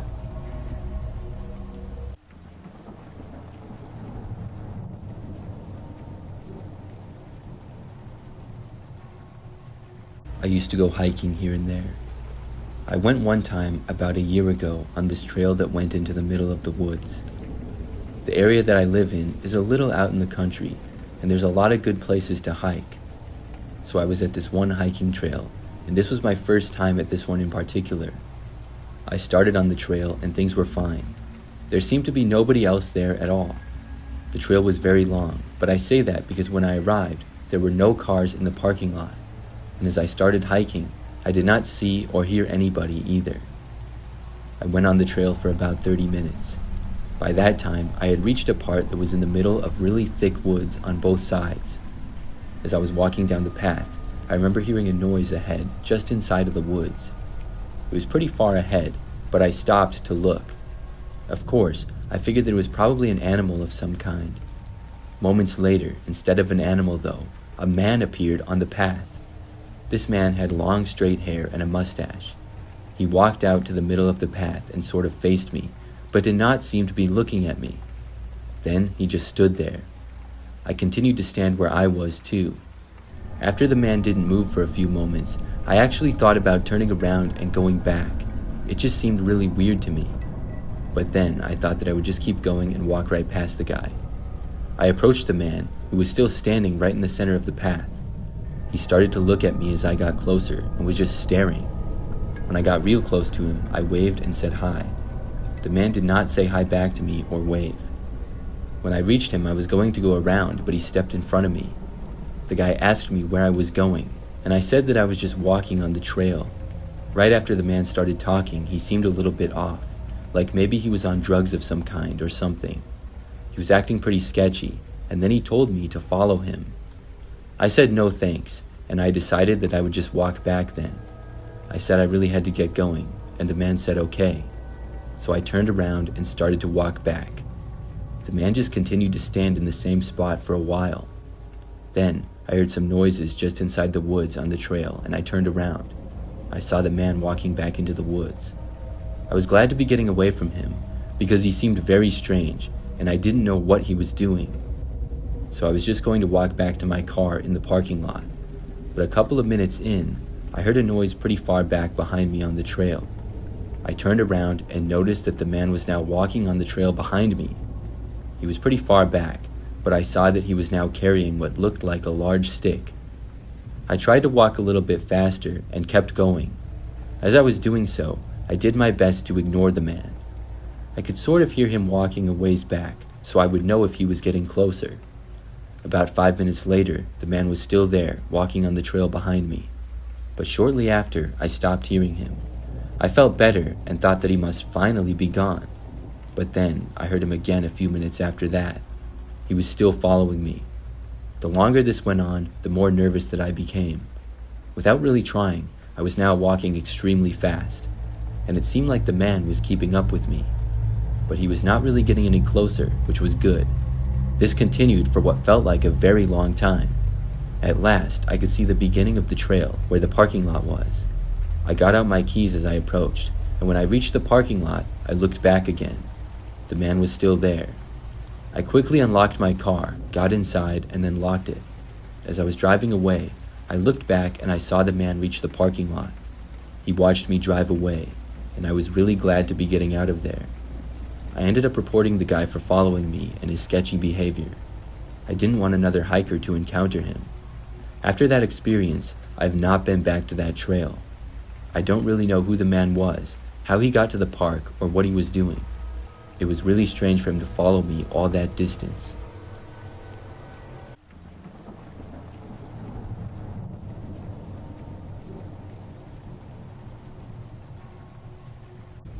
This is something that happened a few years ago during the summer. I was out doing some yard work, clearing weeds in the yard. I have a large backyard and there's a woods at the back side of it. A good part of the woods is my property, and then it connects to a neighbor's. So I went out near the edge of the woods and I was clearing some of the area over there. A lot of wild weeds and unwanted plants tend to grow there, and it's more wild there than the rest of the yard. After I was out there working for probably close to an hour, I remember hearing a noise a little ways inside of the woods. I figured it to be an animal, and I tried looking for it. However, I could not see anything. At that time of the year, the woods was very dense and a little bit overgrown, so I continued to work. A short time later, though, I heard another noise and I looked again. This time, surprisingly, I saw something. At first, I couldn't tell what it was, so I kept looking. Then, I saw there was this woman there, halfway behind a tree. She appeared to be looking right at me. I was very confused. We seemingly stared at each other for a few moments. Then, I moved away and went back into the yard. I hadn't recognized her, and I didn't know why anybody would be in my woods. This woman, whoever she was, remained inside of the woods. I walked back over, and when I looked again, she was gone. I asked if anybody was there, but I got no response. So after that, I went back to work. I was very weirded out by it, but overall was not too concerned. It was daytime and very light out, so I guess for that reason it seemed less creepy, and the woman seemed to be gone now. I didn't know why she was there, but I figured she got the idea that she should leave. So I continued working, only to see the woman again maybe 30 minutes later. I was at a different part of the woods, and I didn't hear a noise this time, but I suddenly just looked over and saw her there. She was deeper into the woods and in a different location, once more staring in my direction. This time I stopped what I was doing and I called out to her. I asked her who she was. I know she would have been able to hear me. She wasn't that far away, but the woman did not respond to me and just kept staring. I then moved a little bit closer, and when I did, she ran away and went out of sight. I was very confused and wasn't really sure what to do about this. Why she was in my woods, I had no clue. She wouldn't answer me. I kept working, just trying to move on and ignore the strange situation. For the next little while, I was undisturbed. But then I saw the woman once more, and this time she was standing a little bit closer, just inside of the woods. I heard her walking and I looked over. Now she was holding a larger stick in her hands. I wasn't sure if she was planning to use it as a weapon or what. And this was not just some flimsy twig, but something that looked pretty strong and sturdy. She started to walk over to me, and I asked her what she was doing. She did not answer, but continued moving towards me and went even faster. I was not interested in fighting her. I quickly moved away and ran back to my house. I went inside and then I called the police on her. After I did, I looked out several windows to the backyard. However, I did not notice the woman at all. She must have gone back into the woods. When the police arrived, they searched my property, but she was not there anymore. This time, she must have left for good. However, I decided to be done with my yard work for the day.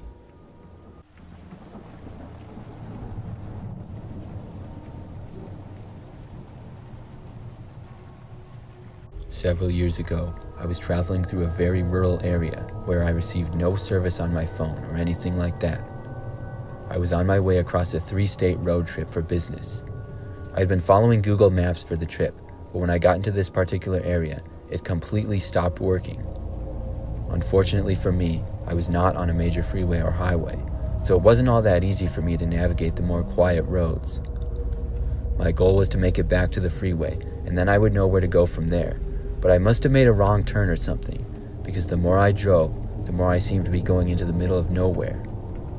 All I was seeing was trees and country land, with not even any other cars on the road in sight. It was about 11 o'clock at night, and at last I saw a gas station on the right side of the road. I had plenty of gas in my car, but without service, I figured I could stop and get either a map or I could ask who was working how to get back to the freeway.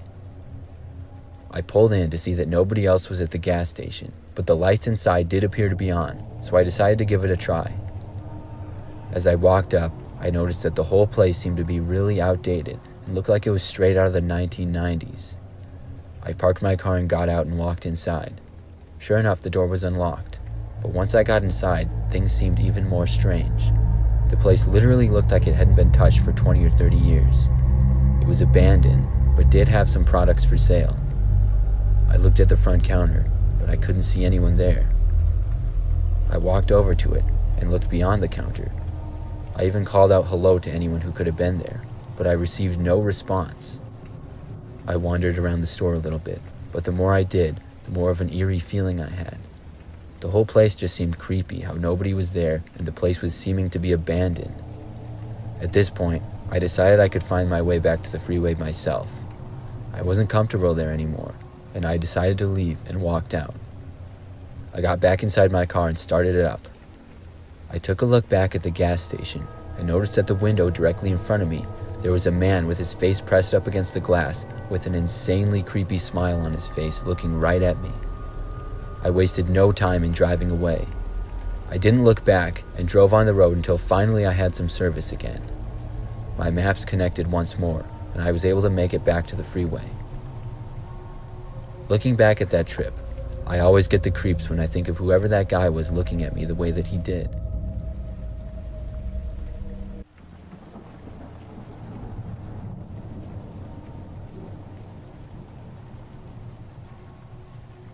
This happened when I was a pizza delivery driver for Domino's. I worked there for about 6 months when I was in college. I would drive my old Honda around the city that I lived in, and I made decent money for being in school. Most of the time, I would work nights, and we would sometimes get really busy, so I had a lot of deliveries to make. This story takes place one late Friday night. I was working until 2 a.m., and after midnight, things did quiet down a little bit. So then I got a delivery to make at probably a little after 1. I got the address and then went to my car and put in the directions. It was 9 minutes away, I remember seeing. When I arrived, I remembered that the neighborhood was pretty dark. There were not many lights around, and it seemed like townhouses to me. They went along this street, and on the other side of it was a random parking lot, and then just grass and some woods. I parked on the side of the road and walked up to the building. It was about 2 or 3 stories high and looked pretty old. When I arrived at the front door, I realized that the house I was supposed to deliver to was upstairs. It was sort of like an apartment building, so I opened up the door and walked in. Immediately to the left was a door leading to one unit, and then there was a staircase straight ahead. I saw the unit I was supposed to deliver to was 209, and that was upstairs, so I walked up the narrow and long staircase to the top. When I got there, there was literally just a door to my left and then another door in front of me. 209 was the one in front of me. The person who ordered the pizza had not yet paid, so I would need to get the money from them. I knocked on the door, expecting them to answer, but they didn't answer right away. I knocked again and then waited. Probably a minute went by, and things were very quiet. But then I heard the door downstairs open, the one that I had come through. There were 2 men, and they were both wearing all black, including ski masks. I thought it was really weird. They both looked up at me, and then started to walk up the stairs. Now I knew that I was in trouble, and I had no idea as to what to do.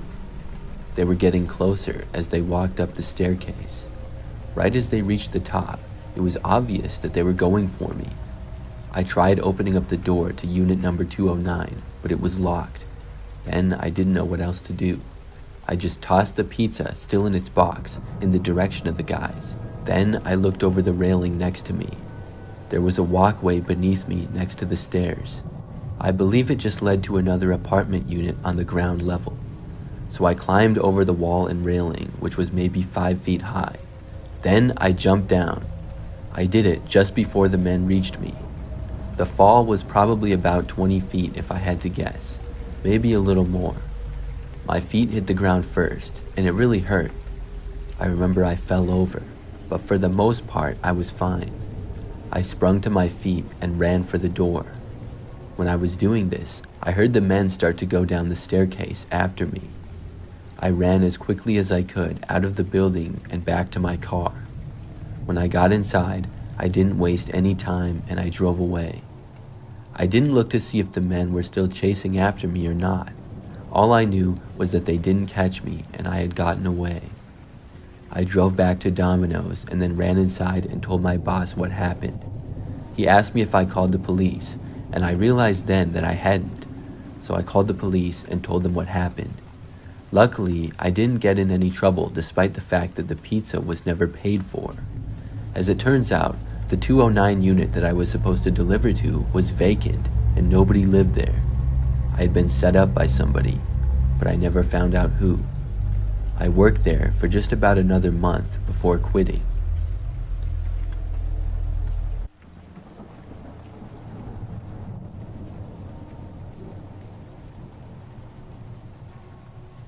I'm a female and I work at Buffalo Wild Wings.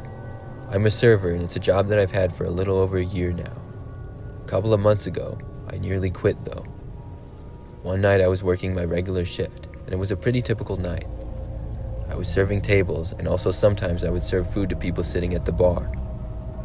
There was this one guy sitting at the corner of the bar that I brought some food to. Right away he tried flirting with me. This is something that would occasionally happen and I was used to it. It didn't bother me much, but this guy, however, was a little more direct and just overall making me really uncomfortable. He was just more rude than most people. Each time I went near him, he would make some comments to me to the point where I didn't want to go near him anymore, but I did because I knew I had a job to do. I figured I could take it for a little while longer, and he stayed there for a long time, but at last I finally saw him leave. When I went to clean up the area, I saw that instead of leaving a tip, he wrote his number on the receipt and wrote for me to call him. At this point, it was late, and I was towards the end of my shift. I got frustrated when I saw this and threw it in the garbage. But as I started to walk away, I noticed something. Across the restaurant, I saw the man. He was literally hiding behind a wall and watching me. When he saw me look at him, he walked away and out of the restaurant. It was awkward that he saw me throw the receipt away, but I was glad to see him actually leave. I finished working my shift, which was only for another hour. As I got off, I left the restaurant. I walked to my car across the parking lot and was almost immediately greeted by the man once again. He confronted me about throwing his number away. I told the man that he needed to leave me alone. I then walked past him and began going to my car. Thankfully, he didn't follow me, but he did curse at me as I got in my car. I drove home and did my best to forget about the incident. I worked several more times over the next week. And I would say about a little over a week later, I worked a typical night and then drove home. When I got to my house, I saw there was a car already parked on the side of the road in front of it that I didn't recognize.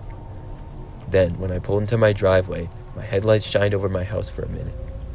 When they did, they revealed a man seemingly trying to climb into one of my windows. When I saw this, I was in shock, and the man quickly ran away from the window and into the car parked in front of my house. He then sped away.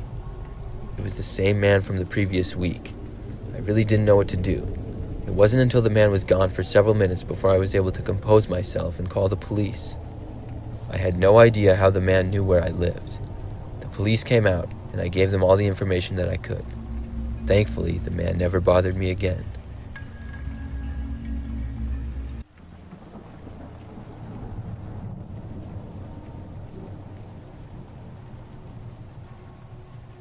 This story is the strangest thing to ever happen to me.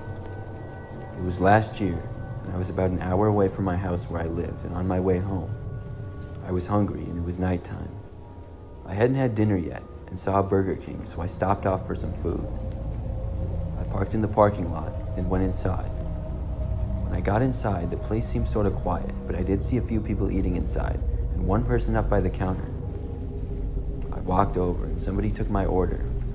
They told me it would be a little while, so I took a step back and waited. I decided while I was waiting to go use the bathroom, and I walked down the hall. I got inside the bathroom and was in there for maybe a minute total. I took my time washing my hands, but once I left the bathroom and walked back out, I noticed that the light in the hallway was now off. Then I got to the main part of the restaurant and saw that all of those lights were off as well. I walked over to the counter. Everything seemed to be off, and nobody was back there. I guess maybe they closed soon, but I had still placed my order, and nobody else that had been in there before was there. I walked all around the whole restaurant, and every light was off, and nobody else was inside at all. There was no sounds coming from the kitchen area, and I looked back around and couldn't see anybody. I then walked out of the restaurant. My car was the only car in the parking lot now, too. I had no idea what was going on, and I just drove away, feeling creeped out. I still have no way of explaining it, and every time I've told the story to other people, they don't believe me. Some people think the employees were playing a joke on me and turned all the lights off and hid or something like that. Maybe that's true, but I don't know how they would do it all so fast. Either way, it's very strange.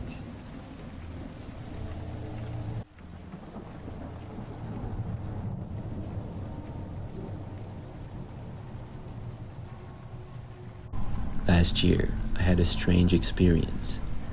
I was at home one night, alone in my apartment. Out of nowhere, I got a text message from some random number. I clicked on it, and there was a picture. The picture was a screenshot of my Facebook profile. I found this to be strange. I didn't know who was sending this to me or why, so I responded to the text, asking who this was.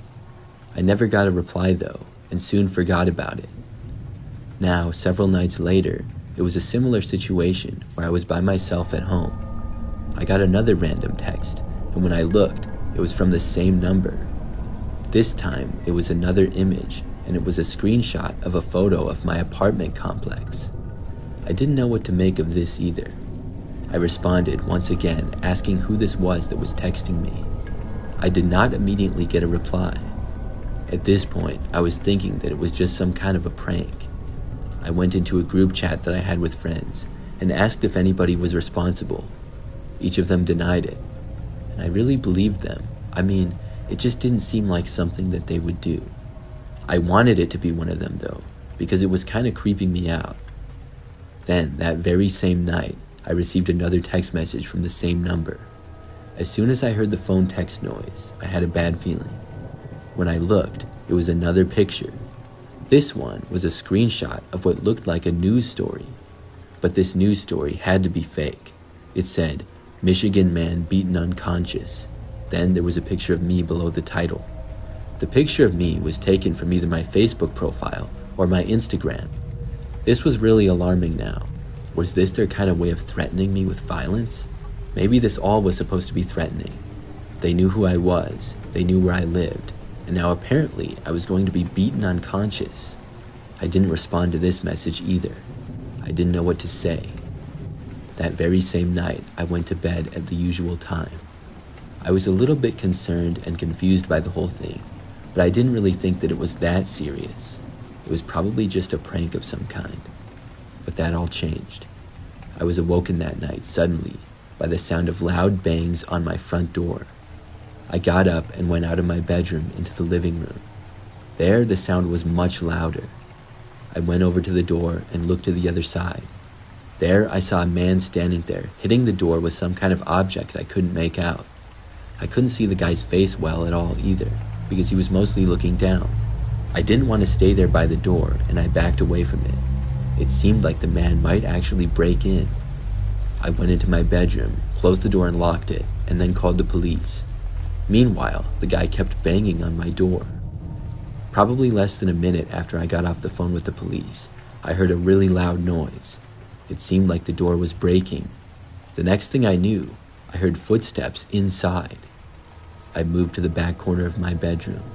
The footsteps walked around, and then within a minute, seemed to head straight for my bedroom. I heard them get to the end of the hallway, and my heart was racing. Then, he tried opening my bedroom door, which was locked. And then, banging started on this door. I knew it wouldn't hold up for long.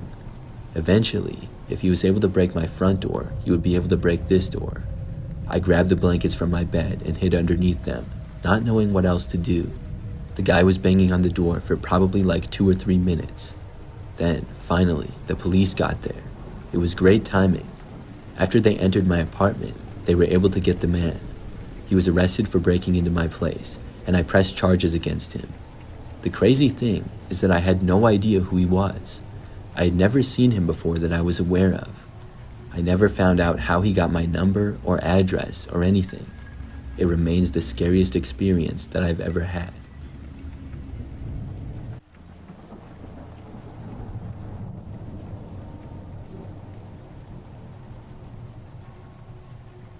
This happened a couple of years ago when I was on a road trip.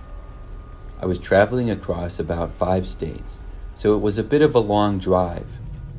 I found myself traveling pretty late one night in almost the middle of nowhere. I was sort of winging it, and I would usually drive about as far as I could each day. Then at night when I got really tired, I would just stop in the next town and find a hotel. I would ask if they had any rooms, and then I would get one and sleep for the night. So anyways, it was pretty late, but I wasn't too tired yet. I wasn't really near any cities either. And after some time, I was really thirsty, so I saw a rest stop up ahead. I took the exit from the highway and I pulled in. The rest stop was right off the highway, and it was a smaller one. There was just 1 row of parking spaces, and maybe 2 or 3 other cars were there when I arrived. So I parked, got out, and went inside of this little building. After getting something to drink, I left the building. Just as I did, I saw this car pulling into a parking space pretty close to where my car was. I thought nothing of it, and I walked to my vehicle. Then I got inside and started up my car. The car parked just a few spaces away from mine was running, and the driver was still inside. As soon as I started backing up, I noticed the car backing up as well. I began driving away, with the car now behind me. I did think that was a little bit odd, with it leaving literally right after me. Plus, it didn't seem like the driver had even got out to go into the rest stop, because I knew the car wasn't there when I got there. I got back onto the highway, which was pretty quiet by now with it being late. The car drove right behind me on the road. It didn't take me long at all to wonder if this guy was intentionally following me. So to put it to the test, I started driving pretty slow. I think I was going at least 5 miles per hour under the speed limit. The car that was driving behind me did not bother to pass, but instead kept going behind me. I went down the highway for about 20 or 30 minutes. The entire time, the car stayed right on my tail. I was really surprised by this. I couldn't think of any reason as to why somebody would want to follow me. I got tired of it and was still basically in the middle of nowhere. So when I saw another sign for a rest stop, I decided to go to this one as well. I slowed down and took the exit. This one was much like the one that I had been to earlier. After going off the highway, the car followed me, which is what I was afraid of. Then I didn't bother to stop at all. I drove right through the rest area and then went back onto the highway. The car that was following me did the exact same thing. After that, I didn't really know what else to do. I felt like any place that I went, the car would follow me. So for a while, I just kept going down the highway. I probably went for another 20 minutes with the guy behind me for the entire time. Then, finally, the idea came to me to drive to a police station. I remembered it from somewhere, that that's what you're supposed to do when you're being followed. Except I was in the middle of nowhere. I took out my phone and quickly searched for a police station. Thankfully, I had service. There was a police station a little ways up the road and off the highway. I put in the directions and then followed them. Within a few minutes, I took an exit from the highway. The car behind me did the same. Then I drove on this quieter road for a short time and then arrived in a small town. And finally, there was a police station. I went into the parking lot and the car started to drive in after me. That made me worried. But then, in one motion, the car turned around completely, making a U-turn. Then it left the parking lot and went back onto the road. I decided to go into the police station and just report what had happened. After that, I looked for a hotel. It was very late, and I was able to find one in the same city. After that, I never saw the car again. I was able to continue with my road trip. However, I will always wonder who that was following me and why they were doing it.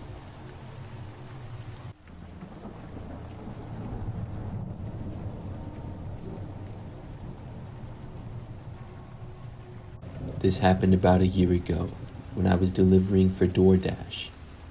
I delivered for them quite a bit, and I live near a city, so there are lots of restaurants nearby. When this story took place, I was delivering on foot. I would walk to apartments and houses in the city and deliver. I couldn't cover that much ground delivering on foot, obviously, but I still did surprisingly well most of the time. One time I was working and it was nighttime. Things were pretty quiet, but I was still getting some deliveries. I got one that was for some smoothies from like a health drink place. I remember that I went to the place and picked up the orders. It was 4 drinks, and I got a drink holder for them all. It would take me a little over 5 minutes to walk to the apartment where I was delivering to. So as I was walking, I first went down this pretty busy area in the city. I was walking along the sidewalk. Then I would take a right and walk another few blocks. On this first road, I was on the sidewalk when all of a sudden I heard this noise. It was like a commotion to my left coming from the street. The next thing I knew, I was hit by a biker and knocked off my feet. I fell to the ground, and it all happened so fast. It turns out that a car turned onto the street from the left and cut somebody else off. That person swerved to avoid them, and there was a biker in the bike lane on the far right at the same time. So the biker swerved to avoid the car and went up the curb onto the sidewalk and right into me. Everybody was okay, but I dropped all the drinks and they spilled on the ground. After staying at the scene for a couple of minutes until things were sorted out, I walked back to the smoothie place. I told them what happened, and they said they would remake all the drinks. Unfortunately, this would delay me quite a bit. It ended up taking probably 15 minutes longer than it should have. When the drinks were done, I walked to the address and made the delivery. I explained what happened, but apparently the person didn't believe me, because when I arrived, there was an angry man standing just inside. He started instantly yelling at me for being so late. I told him that I literally got wiped out by an accident and had to go back and get more smoothies. He said that was lies and I was just lazy. I just left after that as he was still yelling at me. I didn't want to stay and get in a shouting match with the guy. It wasn't worth my time. I made the delivery, and now I could move on. So I decided to make one more delivery to end on a good note, and then call it a night. After I left the guy's apartment building and got back out onto the sidewalk, he followed me out. He stopped yelling at me, but I remember I heard the door open and footsteps behind me. He was a ways back, but I looked over my shoulder and saw him angrily walking in my direction. I ignored it and kept going. I got the last delivery for a McDonald's order, which was not that far away. The longer I walked though, the more surprised I became that the angry guy was still following me. When I arrived at the McDonald's, he was still there. I picked up the order I was to deliver and then left. The man didn't go inside the McDonald's, but he was on the street a ways away when I left it. I started walking to make the delivery, and he started walking behind me once again. When I was on a sidewalk in a kind of busy area a couple of minutes later, I decided to confront him. This was just too weird and really uncalled for. I stopped and turned around. When I did, the guy then turned and went inside of a building, which was a convenience store. Clearly, he was just going in there to make it look like he wasn't following me or something. When he did that though, I just kept walking to the address of my delivery. After that though, I didn't hear the man again. When I got to the address, which was another apartment building, I looked around and didn't see the guy. I completed the delivery and then started walking back home. It was certainly a crazy night, but I was glad that I could go home now. From there, it was about a 15-minute walk back to my apartment building. For the first 5 minutes or so, everything was fine. But then, I heard footsteps behind me again, and I looked and saw the same guy. I was shocked to see it. I didn't know where he had gone, and how he had caught up to me again. Either way, he was back, and walking about 100 feet behind me. I kept going towards my apartment, looking over my shoulder every so often. He stayed the same distance back. Eventually, I made it to my building. I quickly went inside and up to my place. When I got inside, I looked out and saw the guy trying to enter. Then he walked away and left. I still can't believe he followed me for so long.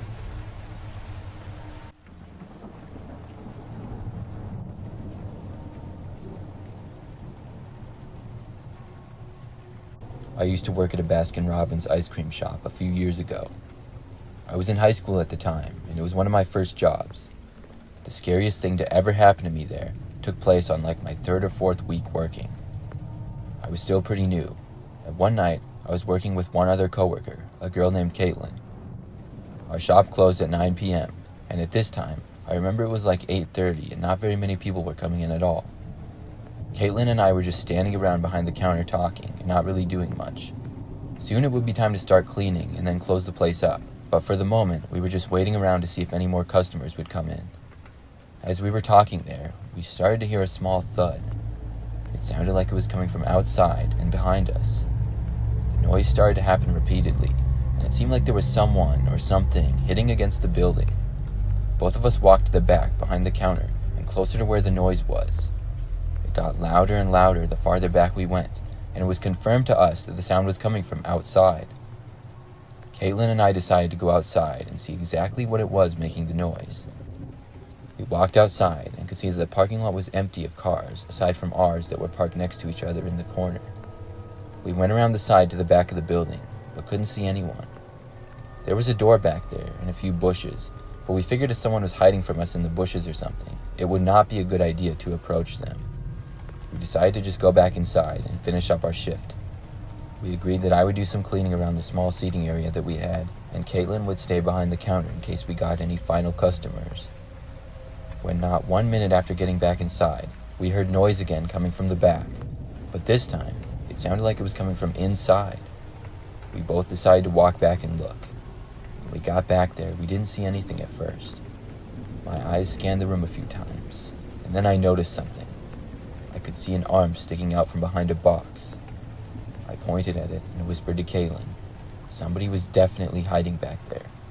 We both immediately ran away and out the doors. We went back to our cars and saw that whoever was in there did not follow us out. They were inside somewhere, and I called the police while sitting in my car. We waited in our cars the whole time until the police arrived and we watched them enter the building. We had kept our eyes on the entrance and never saw anybody leave. No customers came in that time either. And when the police got there, they went inside and looked around. They ended up not finding anybody, but said that the door in the back was open.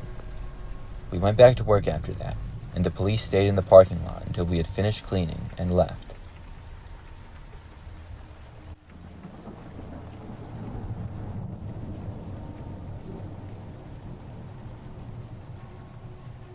Buffalo Wild Wings is one of my favorite restaurants. I love their food, especially their wings, and of course, I love how they have so many TVs with sports on them all the time. Last year, I went with my friend Adam. We weren't at our normal hometown, and this was a different Buffalo Wild Wings location that we had never been to before. It wasn't too crowded, but I would say it was averagely busy for about the time of day it was, which was 9 o'clock at night. We got to sit at a booth in the corner of the restaurant, which was especially nice because it felt a little more secluded. Nobody was really sitting that close to us though anyways. We ordered, and a little while later the food came. We were eating, and as we were, our server didn't come back to us for a long time. This wasn't really a problem because we had our food, but I just wanted some more water. After a while though, there was a TV that was directly in front of us, and it suddenly went black. Then words appeared across the screen. The words were my own name as well as my friend's name, and repeated the words, "You are being watched." My friend and I both looked at each other confused, not sure if this was a joke or what. But nobody here would know who we were or anything like that, because we had never been here before. We stayed there, and our server never did come back.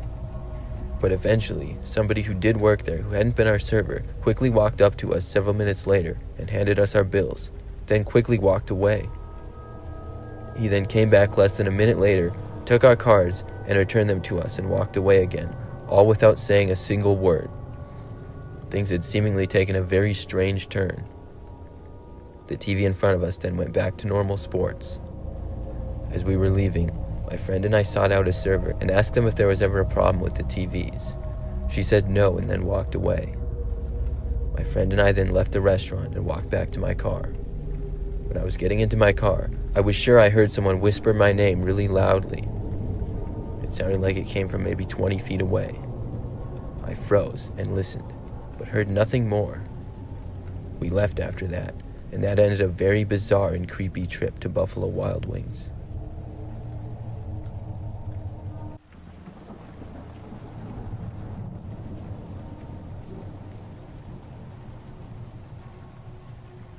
This is something that happened many years ago. During this time, I was living with my husband in a smaller house, but a very nice and quiet neighborhood. It was a fun place to live because we knew most of the neighbors and we lived close to the city. My husband and I went outside one day to do some yard work. He had mowed the lawn and then was doing some work in the garage. I went to the garden out front next to our house, and I was pulling weeds and watering plants. Now, when I was doing this for a little while, I remembered that out of nowhere, I heard somebody approaching. I looked behind me and saw this man walking right into our yard. I didn't know who he was, but he came right up to me and said hi. The man then told me that he had just moved in down the street. I said hi to him and welcomed him to the neighborhood and all that stuff. I was going to introduce him to my husband, but the man then turned and walked off, saying that he would see me again soon. Overall, something about the man seemed a little bit odd. However, I could not figure out exactly what it was, and I didn't think that it was a huge deal. I was not aware of which house this man had just moved into or anything, but there were lots of houses in the neighborhood, so I continued with my gardening for the next hour or so. Not long after, my husband and I were done and we went inside. This was some point in the afternoon. I remember that several hours later, we were inside and it was around sunset. I remember noticing that I happened to see the man walking down the sidewalk out front. When I remembered him, I told my husband about our encounter. My husband came in to see the man as we both expected him to walk by. However, the guy kind of slowed down. Then, just before our property ended and the neighbors started, the man surprisingly turned. He then started walking into our front yard. But he was not headed towards our front door or anything. Instead, He went right towards the side of our house, or possibly the backyard. When he got out of our sight, we went to another window. Both of us were very confused as to what he was doing. My husband said that he had never seen the guy before. Now, he went out of our sight for a while. We looked into the backyard, and it was getting pretty dark now, so we couldn't see everything. I didn't know if possibly the man had cut through our yard to go somewhere else or something like that, but we looked around for several minutes and did not see him. Then we finally left the room. It was very strange. My husband and I talked about it for several minutes. Neither of us were aware of a neighbor moving in. We didn't know of any houses on our street that had been for sale recently. Maybe it was one of the next streets over though. Well, about an hour later, I remember hearing the back door rattle. This came out of nowhere, and I knew that someone was trying to enter the house. The door was locked, and my husband heard it as well. We went over to look. When we got to a window that looked out to the back, we both saw the same man running away. We called the police. By the time they got there though, obviously the man was long gone. After that, I don't recall seeing the man again. He did not actually live in the neighborhood at all, so what he told me was a lie. I don't know what he had planned. I'm just glad that he left and did not come back.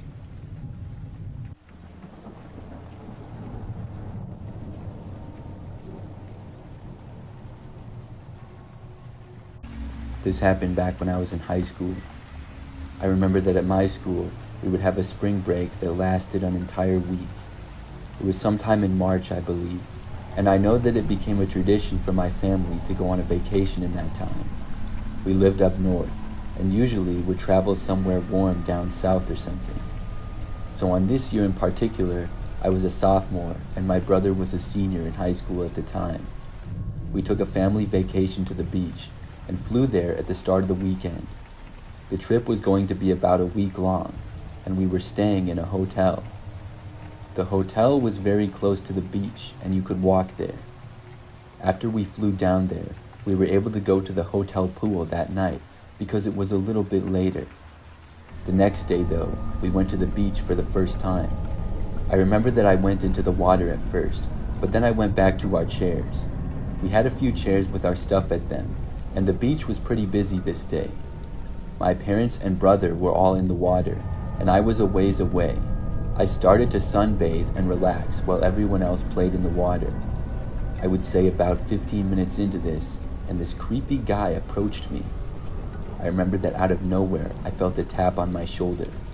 I jumped up really fast because it startled me. When I looked, I saw a guy standing there. He was probably 40 years older than me, and had messy hair and a scraggly beard. From the start, he was acting creepy. As if it wasn't bad enough to do that, he said hi to me and asked me what I was doing. I didn't really know what to say. I was just like, nothing, I'm just sitting here. Why? Then he said something like he saw me from a ways away and thought I looked pretty good. I told the guy that I was in high school and I asked him to go away. He said okay, and then slowly walked a little ways back. I returned to what I was doing and laid down and closed my eyes, but I just felt like he might still be watching me. So after about a minute, I sat up and looked around. When I did, I saw the guy just standing there like 50 feet away and staring in my direction. I decided to go back in the water after that, so I went into the ocean and found my parents and brother. They were all playing with one of those inflatable beach balls. I joined in and I told them that there was a creepy guy who had come up to me. My dad then went back up to the shore with me to our stuff, and I looked around. The guy was gone by now, though. I looked all around the beach area but couldn't find him. He could be anywhere by now. After that, I stuck with my parents for the rest of the time at the beach that day. For the rest of that day, my family and I did some other fun stuff. We went to some local attractions and restaurants and whatnot. We got back to the hotel that night and were hanging out just before bed. I remember that I was really thirsty, and I said I was going to go down to the lobby to get something. So I left our hotel room and took the elevator down to the lobby. There was a small area with food and beverages where you could buy something. So when I got to the lobby, things were really quiet with it being later at night. It was also a somewhat big area. When I made it down there, I went to the drinks and got a water. It was at that point that I looked back to where I had come from and saw the same guy from the beach. It really took me by surprise, and I instantly was nervous. He was staring at me just like before. I went up to the counter and told the front desk worker my room number. I tried to ignore the guy as I did. After I started walking back out of the lobby, I saw him get up. He started walking closer to me, and he even said hi. I didn't even say hi back to him. I just ran away for the elevators. The guy didn't run after me, but I didn't want to wait for the elevators, so I remembered that I went up the stairs instead. I didn't know why he was in the lobby, if he was staying at the same hotel or what.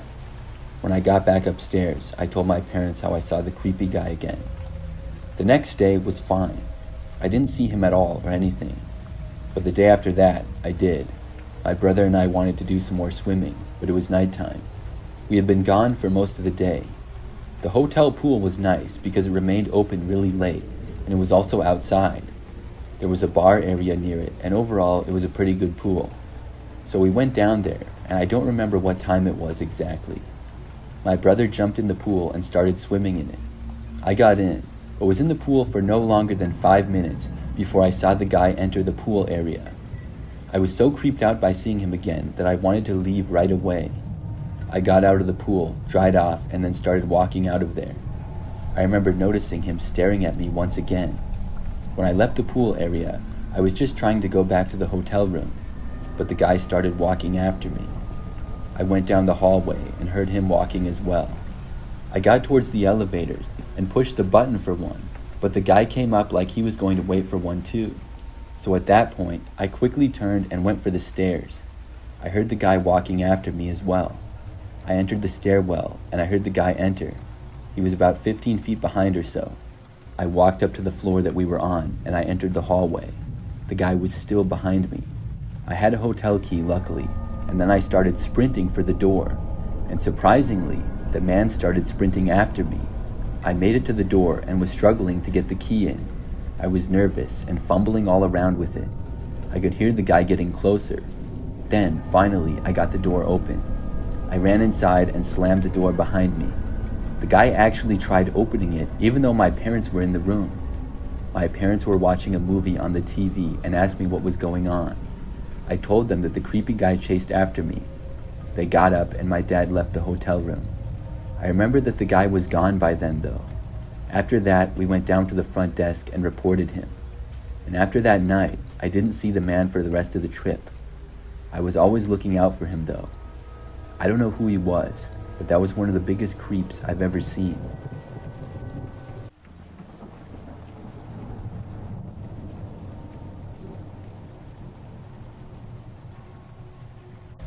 I used to deliver for Uber Eats sometimes. It was something that I did mostly on the weekends to earn some extra money. I would make deliveries in my car all around the city that I lived in. One night, I was working like any other. It was a little bit later though. I got a delivery, which was from a nearby local restaurant. I drove there, picked up the order, and then left.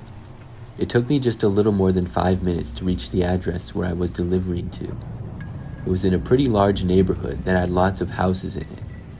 I parked on the side of the street in front of the house that I was supposed to deliver the food to. Then I got out of my car.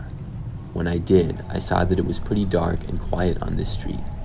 There weren't really any other cars driving down, and nobody else was outside. That wasn't a big surprise though at this hour. I walked up through the front yard to the front step of the house and then rang the doorbell.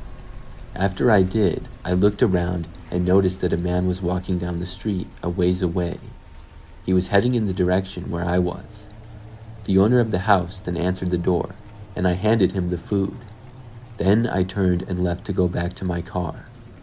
I walked back through the yard and then got inside of my vehicle. That's when I saw the guy who was walking down the street, approaching me in my mirror. I started my engine, and just after I did, the man stopped at my driver's window. He then knocked on it. I rolled down the window, wondering what he wanted. The man was average height, kind of skinny, and had long, stringy blonde hair. He leaned in almost at my window and was kind of too close for comfort. The guy said that he needed a ride from me. I told the man no, I was working. I was just about to roll my window back up. and out of nowhere, he just punched me. It took me by surprise, and I wasn't knocked out, but it really hurt. The next thing I knew, he reached all the way in my driver's window and grabbed my car keys out of the ignition, turning the engine off. Then he took the keys. I was just recovering from the punch at this point and sort of dazed. The punch had got me in the left jaw mostly. He then opened up my driver's door. I got out on my own because I just wasn't in a mood to try to fight this guy. He already had an advantage having my keys and already landed a good punch on me. I also didn't know what else he was capable of. I just took off running in another direction. Then the guy got into my car and drove away. I did still have my cell phone with me, and of course I took it out and called the cops. I waited for them on the sidewalk, and by the time they arrived, obviously the guy was long gone. I told them everything that I could, and I got my jaw looked at. Luckily, all I needed was some ice for it. Several days later, the police located my car, abandoned on the other side of town, in a mall parking lot. And several days after that, the man that stole it and punched me was apprehended. I'm really glad that my crazy experience had a good ending to the story.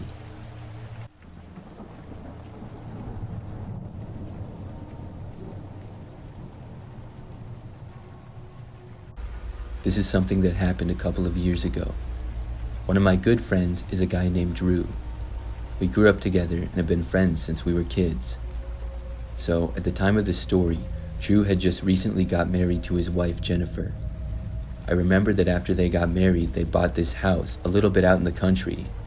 It wasn't really that far away, maybe 20 minutes, but it was farther away from the city than I had ever lived, same with Drew. Both of us grew up in a much more populated area. They wanted more space, and the property has a really big yard, and much of it is wooded. I remember shortly after moving there, Drew invited me out to his place to check it out. When I got there, I was very impressed. They still had to get more furniture because it was a much bigger house than the apartment they had before. The yard was especially cool though, because the house was not even that close to any neighbors at all, and the woods was very large. There had been paths in the woods, but they hadn't been maintained in many years. So some of the paths were okay, and others were completely covered in tall grass and other plants and stuff. Drew wanted to show me the woods, so we walked out there. He said his plan was to buy a couple of four-wheelers and restore the paths. Then he could drive them through the woods. It seemed cool to me, and we went out to investigate the shape of the paths and mark off some points that had to be cleared. We ended up going pretty far out. I didn't realize just how big the woods was. We had been walking for quite a while, and the paths around this point were very covered. But that's when I first noticed somebody else was out there.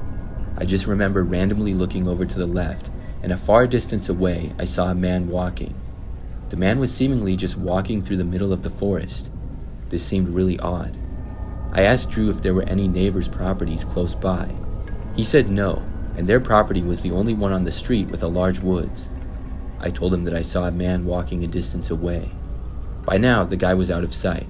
I had only seen him for a moment before he was not in view anymore. Drew said that nobody should be out here, and this was his land, and he was 100% sure of that. We walked a little ways back to try to see where the man had gone, but we had no luck. The guy was so far away, and there were so many things in between us.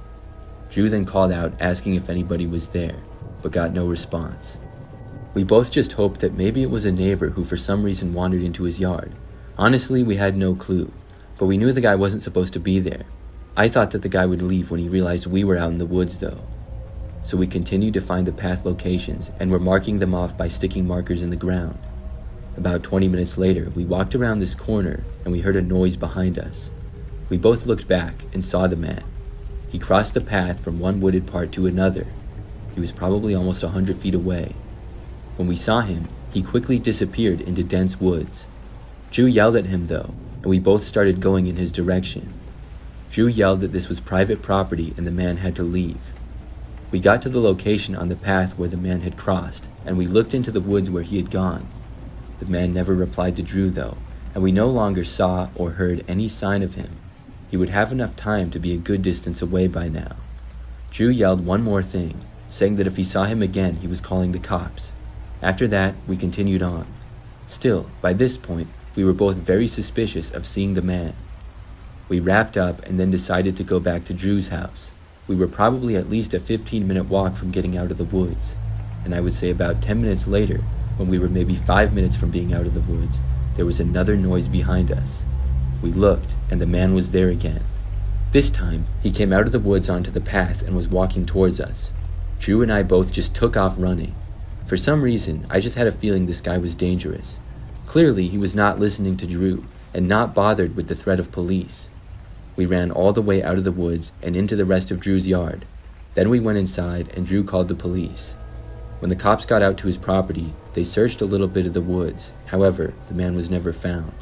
Somehow, he was able to elude the police. I went home after that and was honestly glad that I didn't live there. I kept up with Drew and he updated me on things. He said that the man never returned, at least not that he was aware of. Drew still lives there with Jennifer and I've been to their house several times. He was able to complete the paths for his four-wheelers in the woods.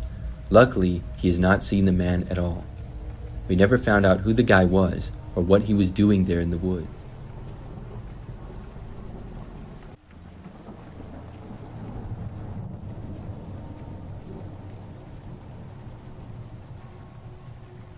This happened to me back when I was a kid. I remember that one time I had to go to my older sister's concert. She played some kind of instrument, I don't even remember what, but I was probably about 7 years old, and I thought that going to her concerts were so boring. I would have to go to them several times a year. One of them I went to with my parents and grandparents as well. I sat there for what felt like hours listening to various music. The concert was taking place in a local high school.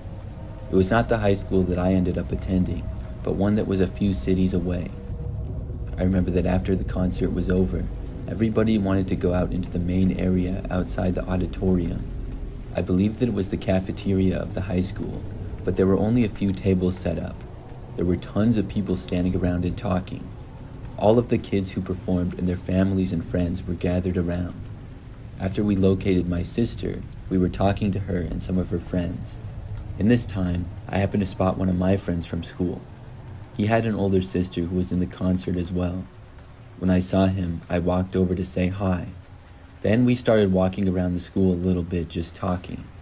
This only lasted for about 5 minutes, and then his parents called him over to leave. At that point, I was more towards the front of the school, but still in the same large room.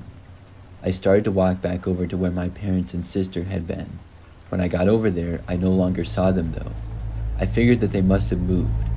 I started to kind of walk around and look for them. The place was extremely crowded. When I was sort of on the side of the room and still walking, this guy approached me. He asked me if I was looking for my parents. The way he spoke made me think that he either knew my parents or knew who I was, but I had no clue as to who he was. And for some reason, I thought that he either worked for the school or was involved in the concert somehow. I don't remember why, if he was wearing something that looked official or if I just assumed. But I know that I thought that he did, and I told him yes. He then said to follow him, and I began to walk after the guy. I know that we went to the end of the room towards the front, and then he took a right. At that point, we both started walking down a very long hallway. The hallway was quiet, and nobody else was in there. I remember wondering why my parents went down there at first, and then my thoughts changed from wondering why my parents were there to wondering if my parents were there. I was starting to get suspicious of the guy. My parents had told me many times not to go places with strangers. When we were towards the end of the long hallway, I saw the end was an exit, and these exit doors appeared to lead out to a parking lot. I kind of slowed down and then stopped. I had a really bad feeling about it now. When I did that, the guy told me to hurry up. I still wasn't moving though. At that point, he stepped back and grabbed my hand and started to tug me in the direction. I was resisting and struggling to. I was small for my age, so I didn't have much strength compared to him. But the more he pulled on my arm, the more I tried to get away from him. I was starting to move in the wrong direction. The hallway that we were in was lined with lockers. I remember that I was right next to them as he was pulling on my arm. I just started kicking the lockers as hard as I could. I was making a really loud sound. The guy yelled at me to stop, but I didn't. He then tried to grab my other arm and almost pick me up. I was resisting and kept kicking on the lockers. I was making a super loud noise. Then someone else entered the hallway. It was probably somebody that heard the loud noises. When they did, they yelled at us asking what was going on. That's when the guy just bolted. He let go of me and then went out the side exit door. I then went running back towards the person at the end of the hallway. It was a woman who I did not know, but I went up to her and told her what had happened. She eventually helped me find my parents, and I remember she got to a phone and called the police as well. An officer came out to the school and talked to me, and they looked around for the guy, but he was long gone. And I don't know if he was ever found either. I'm just grateful for the woman, and I'm glad that I didn't get kidnapped that night.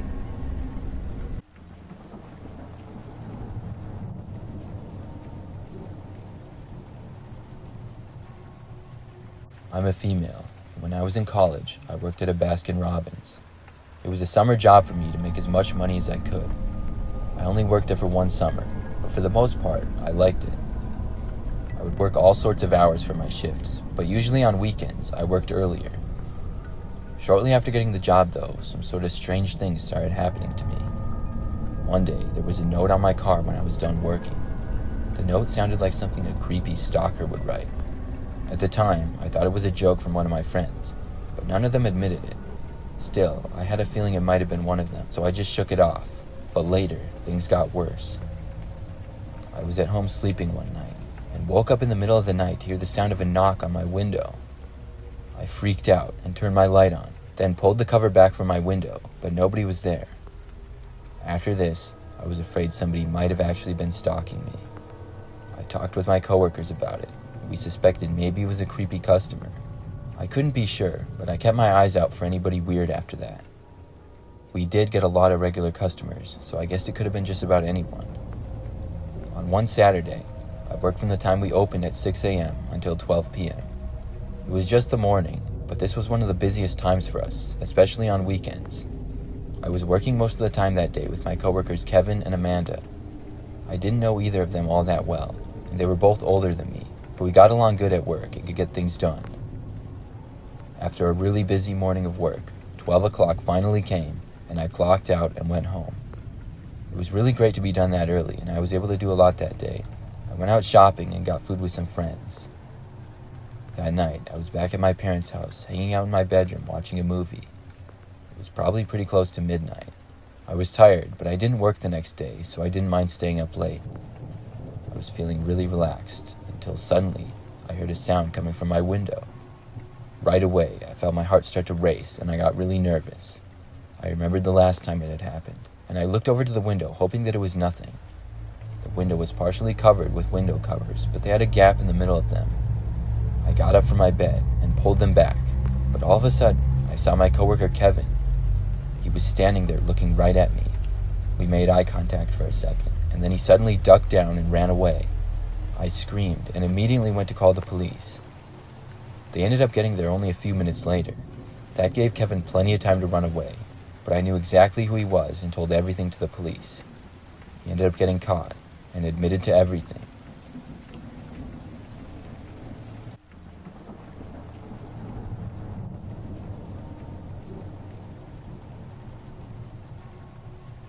This is something that happened back when I was 12 years old. It still gives me the creeps to think about it. Back then, I would often mow the lawn for my parents. They would pay me a small amount of money to do some chores, and I didn't mind mowing the lawn at all. We had a push mower, but our yard was not really that big. The neighborhood was typical, and most of the properties were around the same size. I could mow both the front and backyard in under an hour, no problem. So that's what I was doing one afternoon in the spring. I started with the backyard and then finished with the front. I remember that as I was doing the front yard, I noticed this pickup truck driving slowly down the street. It pulled over a little ways down the road. I didn't think much of it at all. Our street had a sidewalk on both sides and lots of houses, so cars pulling over and people walking down the sidewalk was something that happened quite often. I just finished up and was done within probably 20 minutes after that. Well, I remember as I was finishing, I saw this man walking down the sidewalk. He had longer hair and was wearing a hat. I wasn't sure where he had come from, because I hadn't really been looking, but the man started walking up the driveway, and then he said hi to me. I said hi to him, and he asked me if I would be able to mow his lawn, He said that he lived at the end of the street in the gray house and would pay me $20. That seemed like a ton of money to me at the time, and I instantly said yes. If he lived on my street, it would no doubt take me around the same time that it took me to cut my parents' yard. Now, it was a little bit later in the afternoon by now, but I figured that I would have enough time. So I told him that I had to go ask my mom. I quick went inside and told her that the neighbor at the end of the street wanted me to mow his lawn for $20. She mentioned some guy's name who I didn't know. I figured she knew him, and she said that I could, so I then went back outside and got my lawnmower. The man told me that I could put it in his truck, so I didn't have to push it all the way there. That was fine with me, so he then led me to his truck. It was then that I realized his truck was the same one that I had seen parking a while earlier. I put the mower in the back, and then I got into the passenger seat. He then drove me to his house, except he did not live at the end of my street. He didn't even live on my street at all. He lived close by, but several blocks over and one to the west. It was much farther than I thought it would be. So far that the houses on this particular street had different sized yards, and this man's yard was way bigger than mine. It was going to take me a lot longer to mow this. I was a little bit disappointed, but still, I had agreed to mow his lawn, so when we arrived, I took the mower and I started. The man went inside of his house and told me to knock on the back door of the house when I was done. The house did not look all that nice, kind of run down. The grass was pretty overgrown as well. When I mowed his yard, the back was so large that it probably took me over an hour on its own. Then I did the front, and by the time I was finished, it was almost completely dark out. I then went to the back door of the house and knocked on it like the man had instructed me to. He opened the door and told me to come inside. I stepped in and told the man that I was done. I asked him if he could give me a ride back home now. The man did not appear to live with anybody else, or at least nobody else appeared to be home. He seemed to be the only one there. The man told me that he would give me a ride home in a little bit, but not right now. He said in the meantime, I could go into the living room. I didn't like this at all, and I had a bad feeling. I didn't think to ask him why he couldn't give me a ride home right then and there. He didn't seem busy doing anything at all. I also completely forgot to ask him for the $20 he promised me for cutting his grass. At that moment, I just wanted to leave his house, so I walked back over to the back door.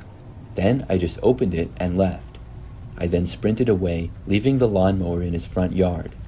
I ran down the street, and the man did not leave and chase after me, but stayed in his house. I ran all the way back to my parents' house and went inside. I told them about what happened.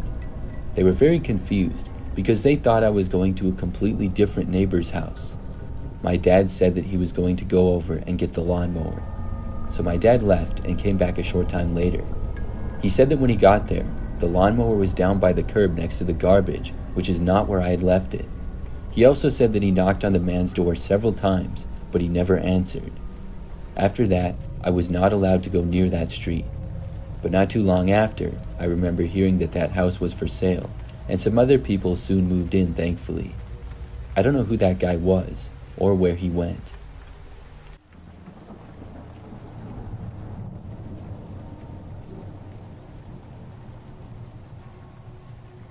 The story I'm about to tell you is my scariest fishing experience I've ever had. Fishing is one of my hobbies, and I've done it for years. To me, it's really relaxing to be out at the lake, and I've been fishing since I was a kid. One time, I drove down to a lake about 10 minutes from my house one afternoon. I planned on fishing until around sunset and then going back. I didn't really care if I caught anything or not this time. I really just wanted to relax after a long day of work. I took my fishing pole, chair, and cooler and found a nice little area where nobody else was. There weren't many people at the lake anyways, but when I got there, there was a couple of people at one end, so I went pretty far down to the other end. I sat there and fished for a while. I didn't catch anything, but I was pretty relaxed just listening to the water and sitting there. It was starting to get dark out, and the sun was starting to set. Pretty much everyone had left by now, and I guessed I should get going too, but wanted to stay for a little bit longer. I got up to put my fishing pole away, and heard a noise from up in a tree a ways down the lake and to my left. I looked behind me over to the tree. It looked like up in the tree there was a man.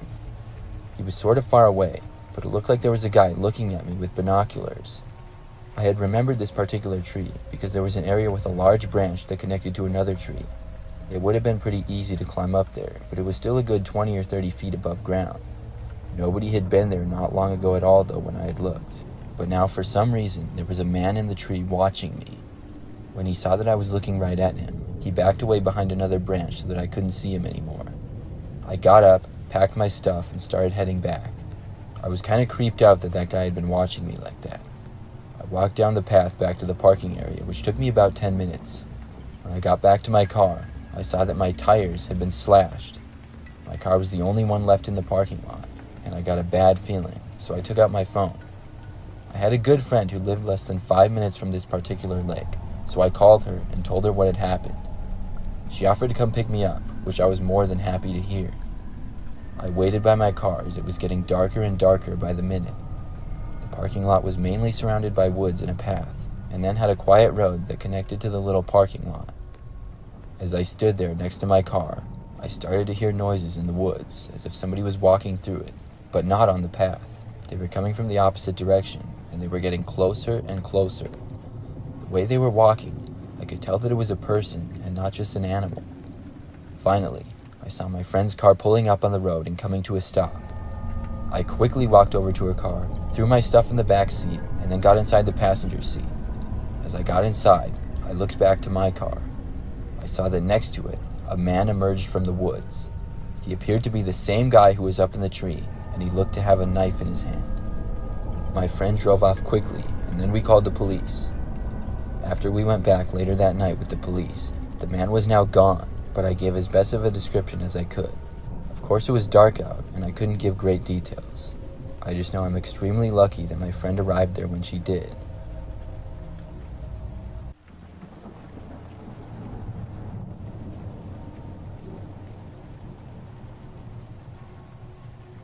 Back in the day, I delivered on Postmates for a while. Postmates is a food delivery app if anybody doesn't know. This was in 2017 or 18, I believe. During that time, I lived right in the city and rode my bike just about everywhere. In fact, I didn't even have a car. I would also use my bike to deliver for Postmates. It was a great way to get some exercise and make some money as well. My favorite times to work were on nights and weekends, and I made pretty good money. I remember that one time I was working at night and I got a delivery at about 10 o'clock. I don't remember exactly where it was from, but after I picked up the food, I had to ride a few blocks over to a bit of a quieter area.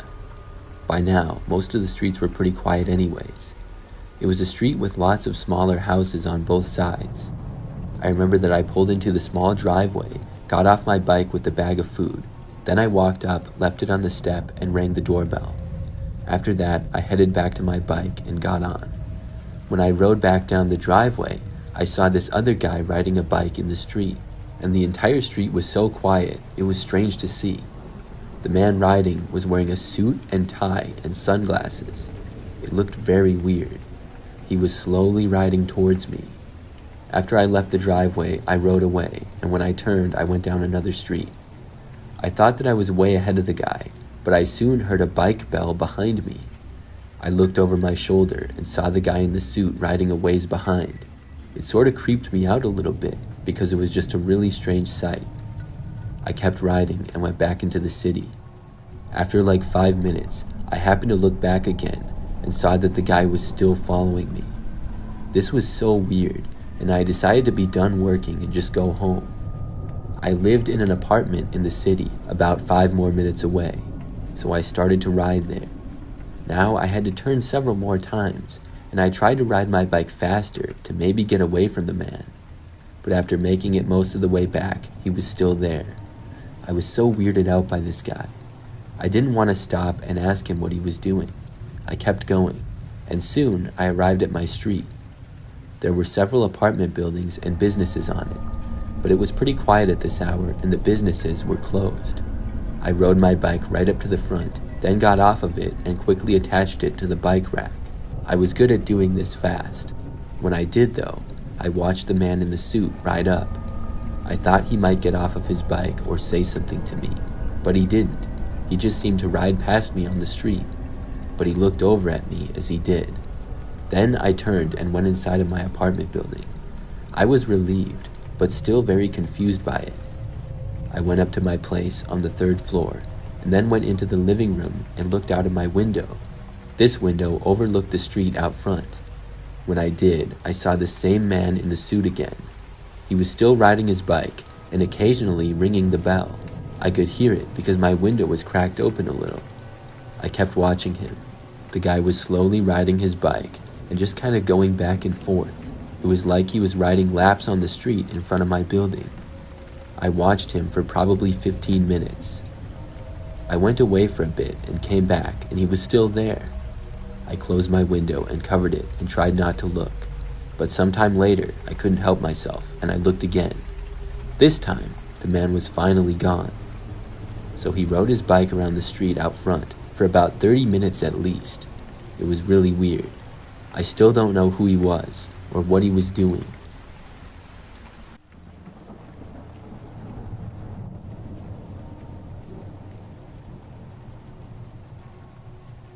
"5 years ago, when I was in college, I went on a spring break trip.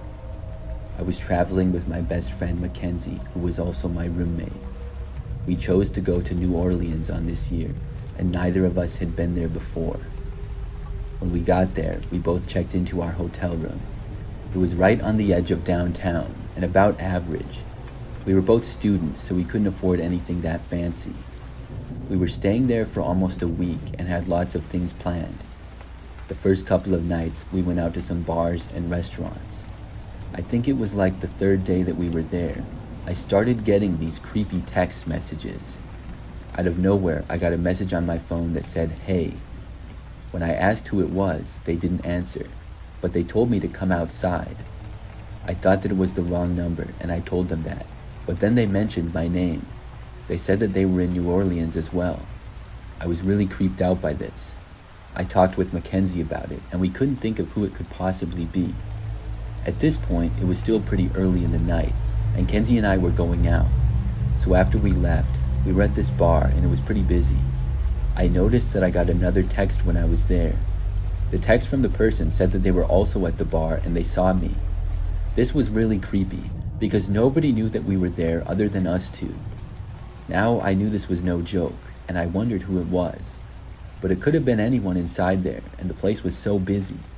There was no way of knowing who it was. I texted back, asking who it was, but didn't get a response that I was hoping for. The response said, "Go out back." I wasn't going to do this, obviously.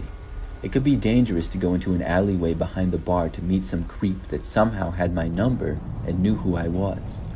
I didn't respond to this. Instead, I looked around carefully, hoping to see somebody staring at me in a creepy way or something. But I really couldn't tell. I showed the text to Kenzie and we decided to leave.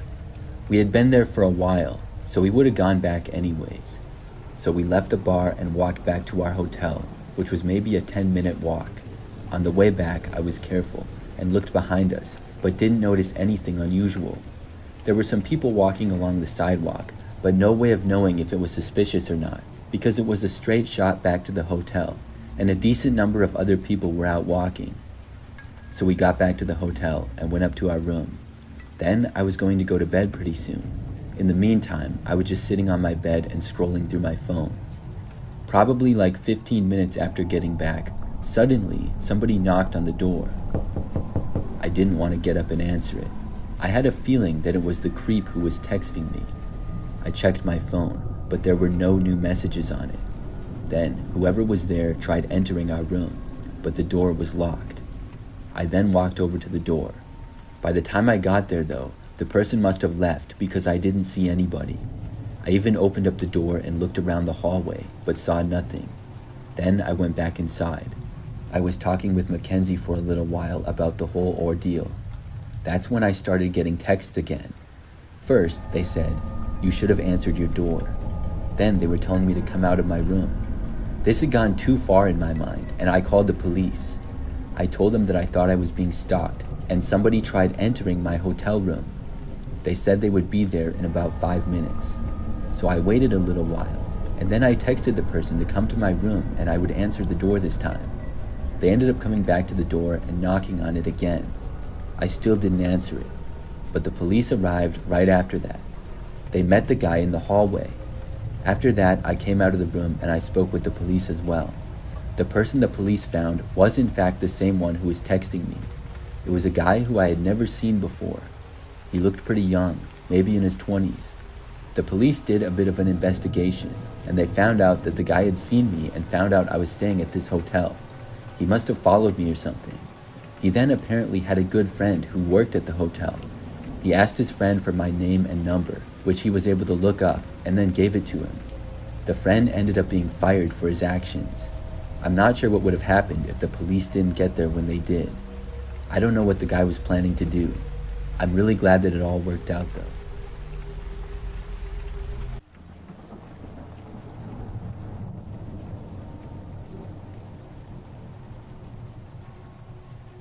When I was in high school, I worked for a sandwich shop in my city. It was my very first job I ever had, and I was just 16 years old. Mostly, I would help out by sweeping the floors and things like that, but I also did the deliveries. I had a newer car that was my parents', but they let me drive it, so it was very reliable. I would make deliveries for the sandwich shop, which didn't come in all that often.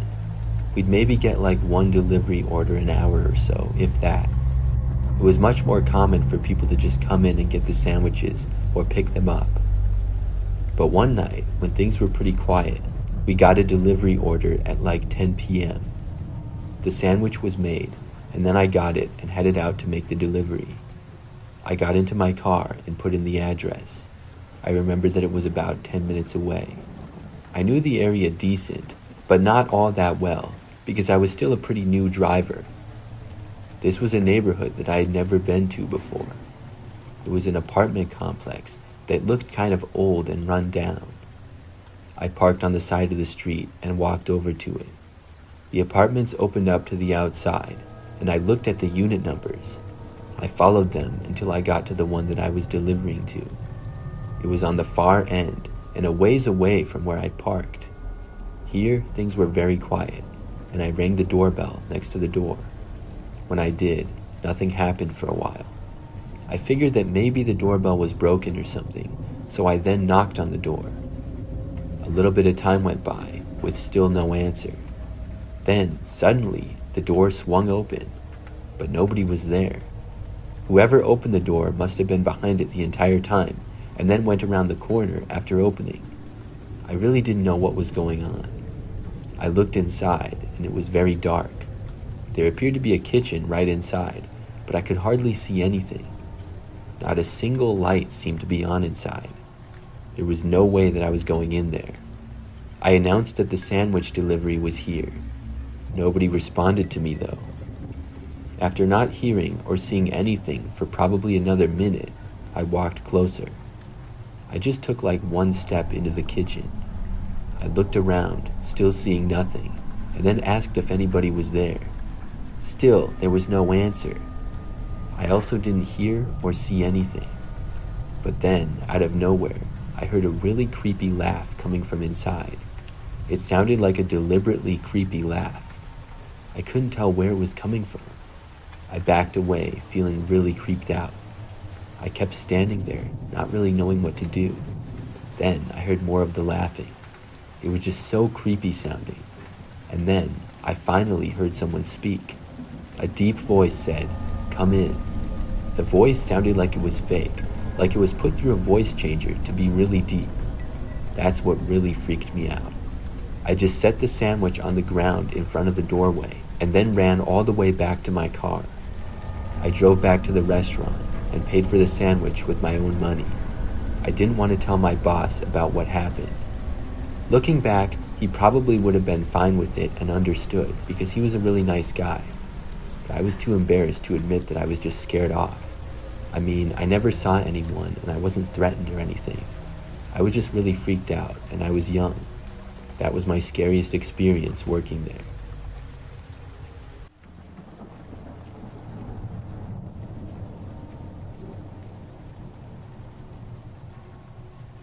Last summer, my girlfriend and I went up to go camping for a weekend up north.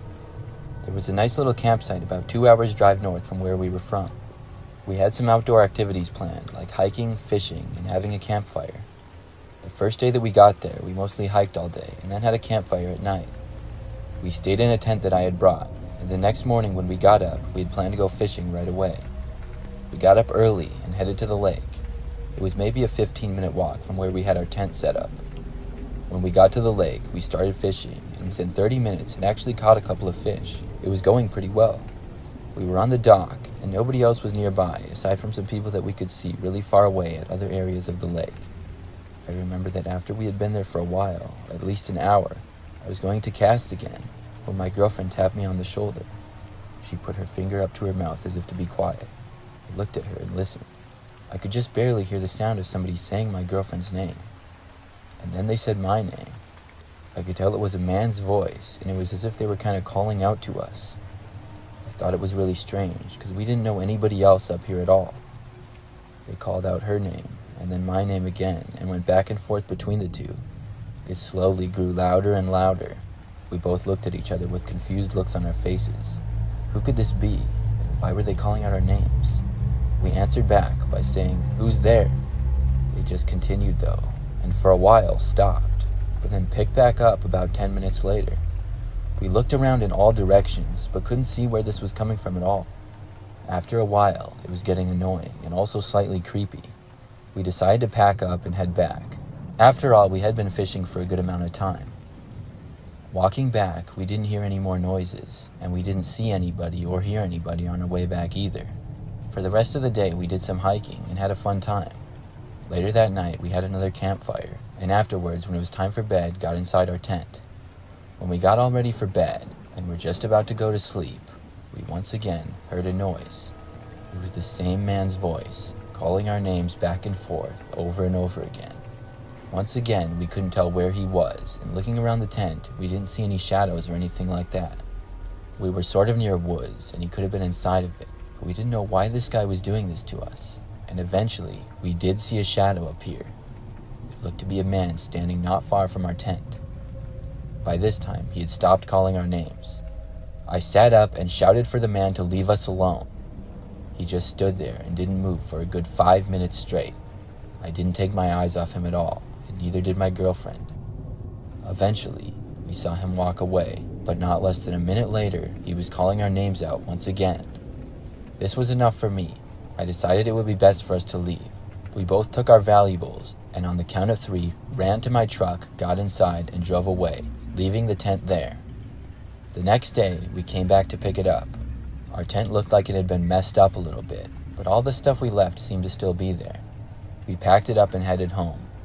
To this day, we don't know who that guy was or how he knew our names, but luckily, he didn't do any harm to us.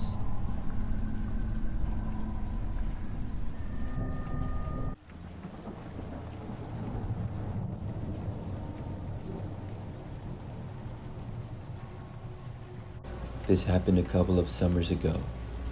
I was out in the back doing some yard work. There had been some storms recently, and I have a somewhat large property. I have an open area in the backyard, and then there's also a woods that borders it.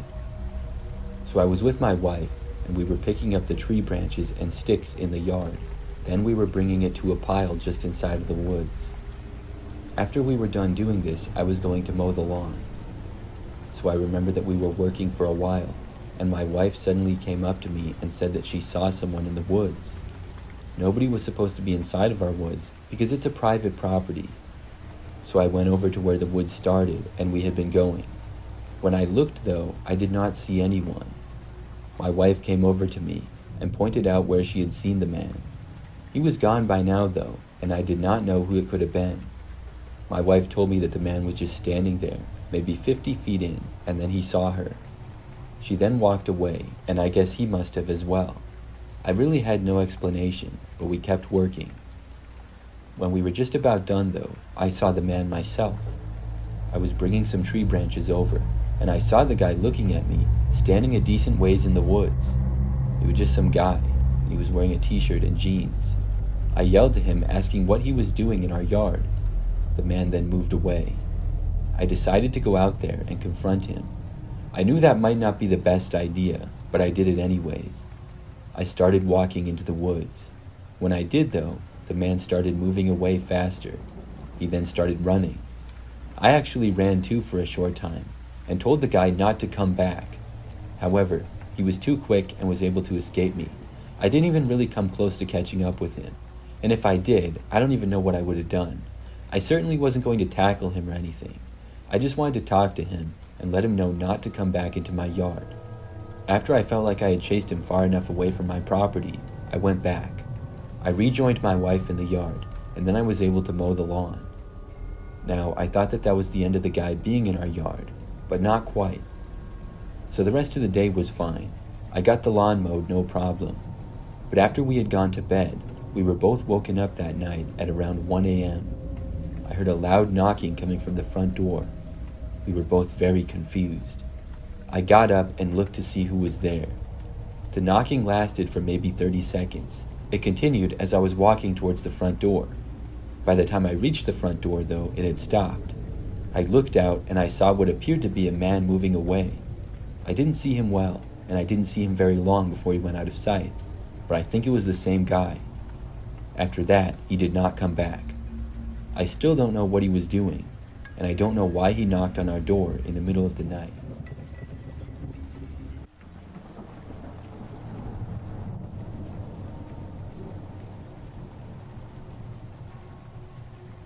This is something that happened back during my freshman year of high school. It was early in the school year, and I was 14 years old. During this time, I had just recently gotten my first cell phone, which was an iPhone. I'd gotten a lot of apps, such as Snapchat and all the other popular ones. I was fairly new to the school district that I was in as well, and had just moved to the city during middle school. Every day, I would get up and ride the bus to and from school. One day, I got home from school just like any other. My parents were still at work, so I was at home by myself. I was added by a person on Snapchat who I did not know. I don't even remember what exactly their username was. I think the name was Joe or John something, and then a few numbers. This was back in 2013, so Snapchat was still fairly new, and I was also very new to it. I added this person back, and thought that maybe it was a guy who went to my school. The school was large and there were tons of people who I didn't really know yet. So not long after adding this guy back, he sent me a snap. I remember that he did not show his face, and it was either a black screen or close to it. There were words on it though, and he said hi, and then I said hi back to him. Then he asked me if I had a Kick. I did, and I gave him my username, and then he added me there a short time after. If anybody doesn't know, Kick was an instant messaging app for chatting. You could send messages as well as pictures, and I think go into chat rooms as well. I believe the app is still around, but it was a lot more popular back then.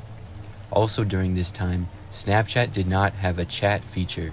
You could only send pictures, and they would also go by pretty fast, and that's another reason why apps like Kick were popular. After adding each other on Kick, the guy started messaging me there. At first, it was just a really casual conversation. I remember that I was curious as to who he was exactly. Looking back, I wish I had never talked to him, but I didn't really have that many friends at the time, and it was nice to talk to somebody. However, I was under the impression that it was a guy around my age maybe, so we were just having a very basic conversation. It was just like, "What's up? Not much, how about you?" Just hanging out. I remember that he asked me who was at my house, and I said that I was alone. That's when this guy said that he was going to come over. I thought that it was a joke. I had no idea who this guy was still, and obviously he wouldn't know where I lived. I don't remember what exactly I said back, but I didn't hear from him for a while. Never did I ever think that he would actually come to my house though. I was just in my room doing homework and half watching YouTube videos on my phone. After maybe 20 or 30 minutes, there was this knock at the front door. I had no idea who it could be, but I didn't bother to get up from my desk or leave my room, because I thought that it was just a door-to-door salesman or something. I had no interest of answering the door to that. But then I saw that the guy sent me another message on Kick. He said that he was at my house. I really couldn't believe it. But then he sent me a picture of my front door. I was really freaked out when I saw it. He told me to come to the door. I really didn't know what to say. Finally, I took my phone and I wrote back. I said, "Who even are you?" The guy didn't answer right away. I got up from my desk and walked to the doorway of my room. This led out into the hallway, and then the living room was off of that. I carefully left my room and went out into the hallway. Then, once there, I crept to the corner and looked into the living room. I could see out of the front window from there. The front step was partially obstructed, but I did see a man standing there. He was not a high school student. It was a grown man, probably in his 40s. He was kind of short, a little bit bigger, and balding. I had never seen him before in my life. He was looking around, and then I heard him knock on the door. I stayed where I was. I was really creeped out now and didn't know what to do. The guy stayed there and then actually tried opening the door before knocking on it. I stayed where I was and I didn't move. After a few minutes, I saw him on his phone, and then he turned and he walked off. But he wasn't leaving. He was just going around to the back door. He walked around, and within a couple of minutes, I heard a knocking coming from the back door to the house. Then he tried opening that door. I looked to my phone, and it was blowing up with notifications. I went over and looked at them. The man kept asking me to let him in and to open the door. Instead, I decided to call the police. I took my phone, closed my bedroom doors, and then went under my bed and called 911. I told them that somebody was trying to get into the house and would not leave. I was told that the police would be on the way and they would arrive within a few minutes. While I was waiting, I tried not to pay attention to the man knocking on the doors. I just hoped that he would go away soon. After probably 5 to 10 minutes, I stopped hearing the knocking at the doors. When the police got there, I finally left my room again. Unfortunately, the man was gone.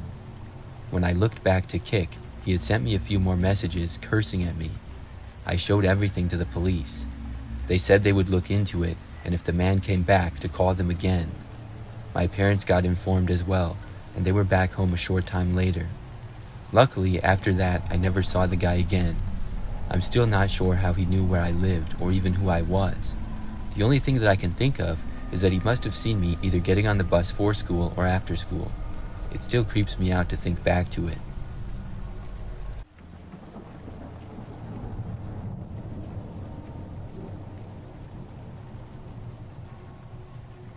A few years back, I went to a concert with my best friend Paige. Paige and I were going to see one of our favorite bands perform live. We had planned to go almost a month in advance.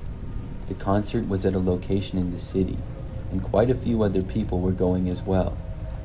I remember that because it was downtown, parking was a little bit hard to come by. We found a really cheap lot, but the problem was that it was kind of far away from the venue. Parking close by was either not available or super expensive. We didn't mind walking at all, and we even got there pretty early.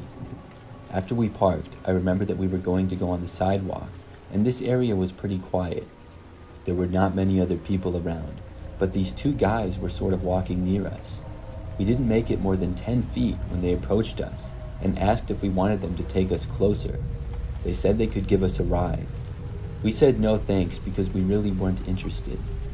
I remember the guys kept asking if we were sure and said that they could do it for free, but we still said no. At that point, it seemed sort of sketchy.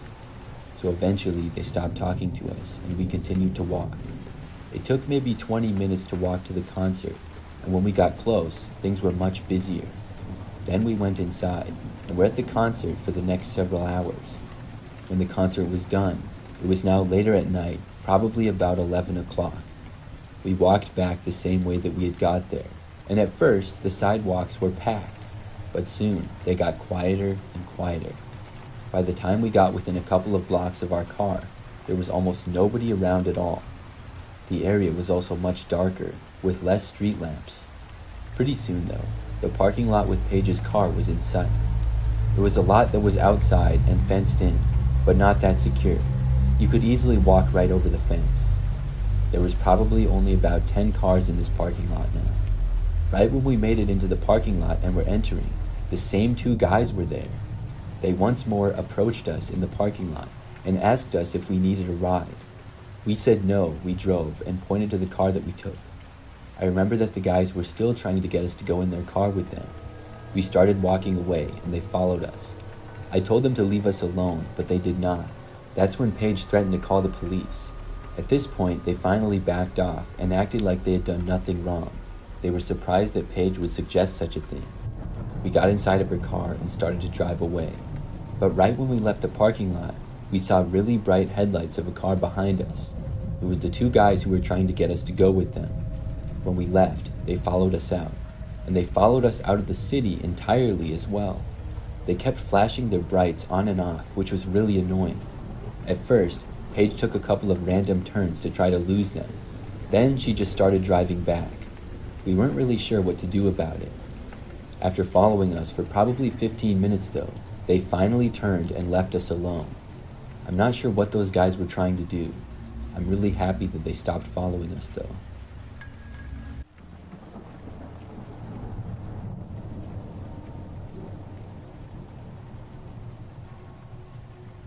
I remember I had a really memorable experience several years ago. I was 18 at the time, and my little sister was 15. She went to a concert with friends, and my parents told me that I had to give her a ride home. The concert was in the city, and it was a little over 10 minutes away from where we lived. I'm not sure if it was Justin Bieber or Taylor Swift or what, but there was like 1 million people there. So I drove down to the city and ended up getting really lucky to find a parking spot on the side of the street. I parallel parked just a couple of blocks away from the concert venue. It was sometime at night, and I think the concert was supposed to be ending shortly, so I texted my sister and let her know where I was. Meanwhile, the street and sidewalks were pretty quiet. I was guessing it would be chaos after the concert, so I really hoped that my sister would leave right away. As I sat there, I turned my headlights off and then just went on my phone. Probably 10 minutes into this, I remember hearing footsteps outside of my car. I figured that it was just somebody walking down the sidewalk, but I looked up and saw a guy approaching from behind and go right up to my window. Then he knocked on it. I rolled the window down a little bit and asked the guy what he wanted. I was afraid that maybe he was a parking cop and was telling me that I couldn't be here or something. But the guy just asked me if I could get out and help him. I asked him what he needed help with, but he didn't say. He just told me that he would show me. This guy seemed sort of suspicious. I told him I couldn't because I was waiting for my sister and I had to pick her up. He kept asking me and I told him no again. At that point, the man actually walked away. He went towards the back of my car and then went up back on the sidewalk. But he didn't keep walking away any farther. He just stood around on the sidewalk only like 20 feet away from me. Then I watched him take out a cigarette and start smoking it. I kept waiting for my sister. Several minutes went by, and this guy was still just standing there. The more he was standing there was making me uncomfortable, like I just knew that he was going to approach me again. I would say another couple minutes after this, I got a text from my sister saying that she was leaving now. At around this same time, I saw the guy in my mirror starting to approach again. The guy walked up and then tried opening my back door to my car, which was locked. Then he came over to my window and started aggressively banging on it. I didn't roll it down this time. I could hear the man starting to yell at me to open the window and let him in. I ignored it entirely. The man continued and kept trying to get me to open my driver's door.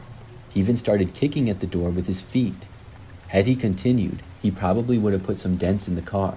But at that point, I put it in drive and pulled away. I went down the street and went straight to the concert venue. It was a basketball arena, and I called my sister and then circled the stadium until she made it outside.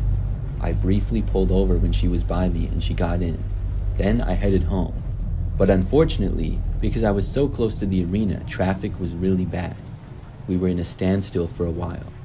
People were honking and stuff, and we were barely moving.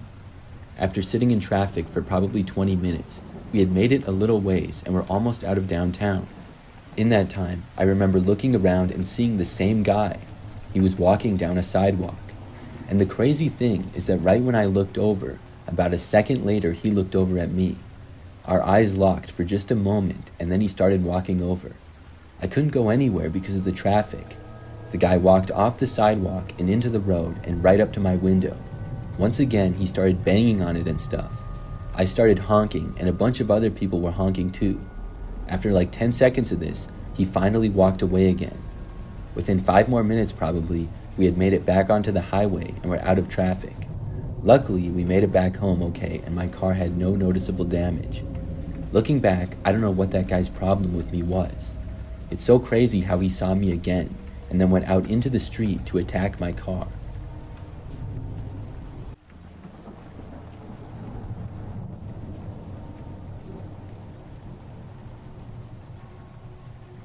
Back in the day, I used to go on Omegle from time to time. Omegle recently shut down, and when I heard about it, I was reminded of my own crazy experience. If anybody doesn't know, Omegle was a video chat website. You would use a webcam and would be randomly paired with a stranger. You could chat live on video, or you could just chat by typing as well. And you could skip the person whenever you wanted, and then it would find somebody else. From time to time back when I was in high school and was bored, I would go on there. One time, I was just hanging out in my bedroom. As it got later at night and I was not tired, I just randomly decided to go on Omegle. When I first got on, I don't remember the exact people that I saw, but it was pretty typical. Most of them, either I skipped or they skipped me within the first 10 seconds. Then, about 5 minutes in, I was paired with this one guy. Right away, he looked really strange and also creepy, which caused me to not skip him just because it was fascinating. The guy was in a mostly dark room, and his eyes were very wide. He had a very strange hairstyle as well, and he was just staring at the screen very intensely. I figured he was just messing around trying to look as creepy as he could as a joke. It certainly worked. After he just stared at me on the screen for a while though, I finally said hi. The guy asked who I was, and I just said my first name. He definitely seemed off, and it was really weird. He remained staring at me the entire time, and he spoke in a very monotone way. I thought about skipping him, but I was also interested to see what else he would say. I asked him his name, but he did not tell me. He just asked me where I lived, but I didn't tell him that. Then he just stared at the screen and didn't take his eyes off me for a really long time. I asked him a couple of questions, but he completely ignored them. So at that point, I finally decided to skip him. He was just a little bit too weird. I matched up with some other random person. Then it was more of the same, mostly skipping or getting skipped pretty early on. I had a few short conversations with people that weren't bad. About 15 minutes later though, I was paired with the one creepy guy again. It's extremely rare to see the same person twice on Omegle, or at least it had been in my experience. When I saw him again, I didn't skip him because I was shocked that he was there. He was doing the same thing of just staring at me and not really moving much. I tried talking to him again, but he didn't answer me, so then I skipped him again. About 5 minutes later though, I saw him yet again. I was really creeped out now. I asked him why I kept seeing him. He finally spoke, just saying my name. I had forgotten that I told him earlier in the moment, so I got really freaked out. Then the guy said that I could not get away from him. I was so spooked at that point that I closed out of Omegle altogether. I went on Facebook or something for a few minutes after that. But after a while longer, I wasn't really scared anymore, so I went back onto Omegle. When I got there, I matched with some random guy and I quickly skipped him. Then, for yet another time, I was matched with the creepy guy. He looked exactly the same. He was still staring intensely right at me. When he saw me, he said my name again, and he said that I would not get away from him. Then he just started staring at me. I lost it, and I quickly closed Omegle again. Then I turned off my computer altogether and unplugged it from the wall. I sat there trying to figure out what on earth had just happened and how I kept matching with this guy. I was afraid that he had somehow hacked my computer or something. After a little while though, I soon plugged the computer back in and turned it on. However, I did not go back on Omegle, and I never went on Omegle again. I still wonder about that sometimes. It would say on Omegle how many people were currently online, and it was always like in the thousands, so I just can't believe that I kept matching with this one guy. I'm glad that I never saw him again.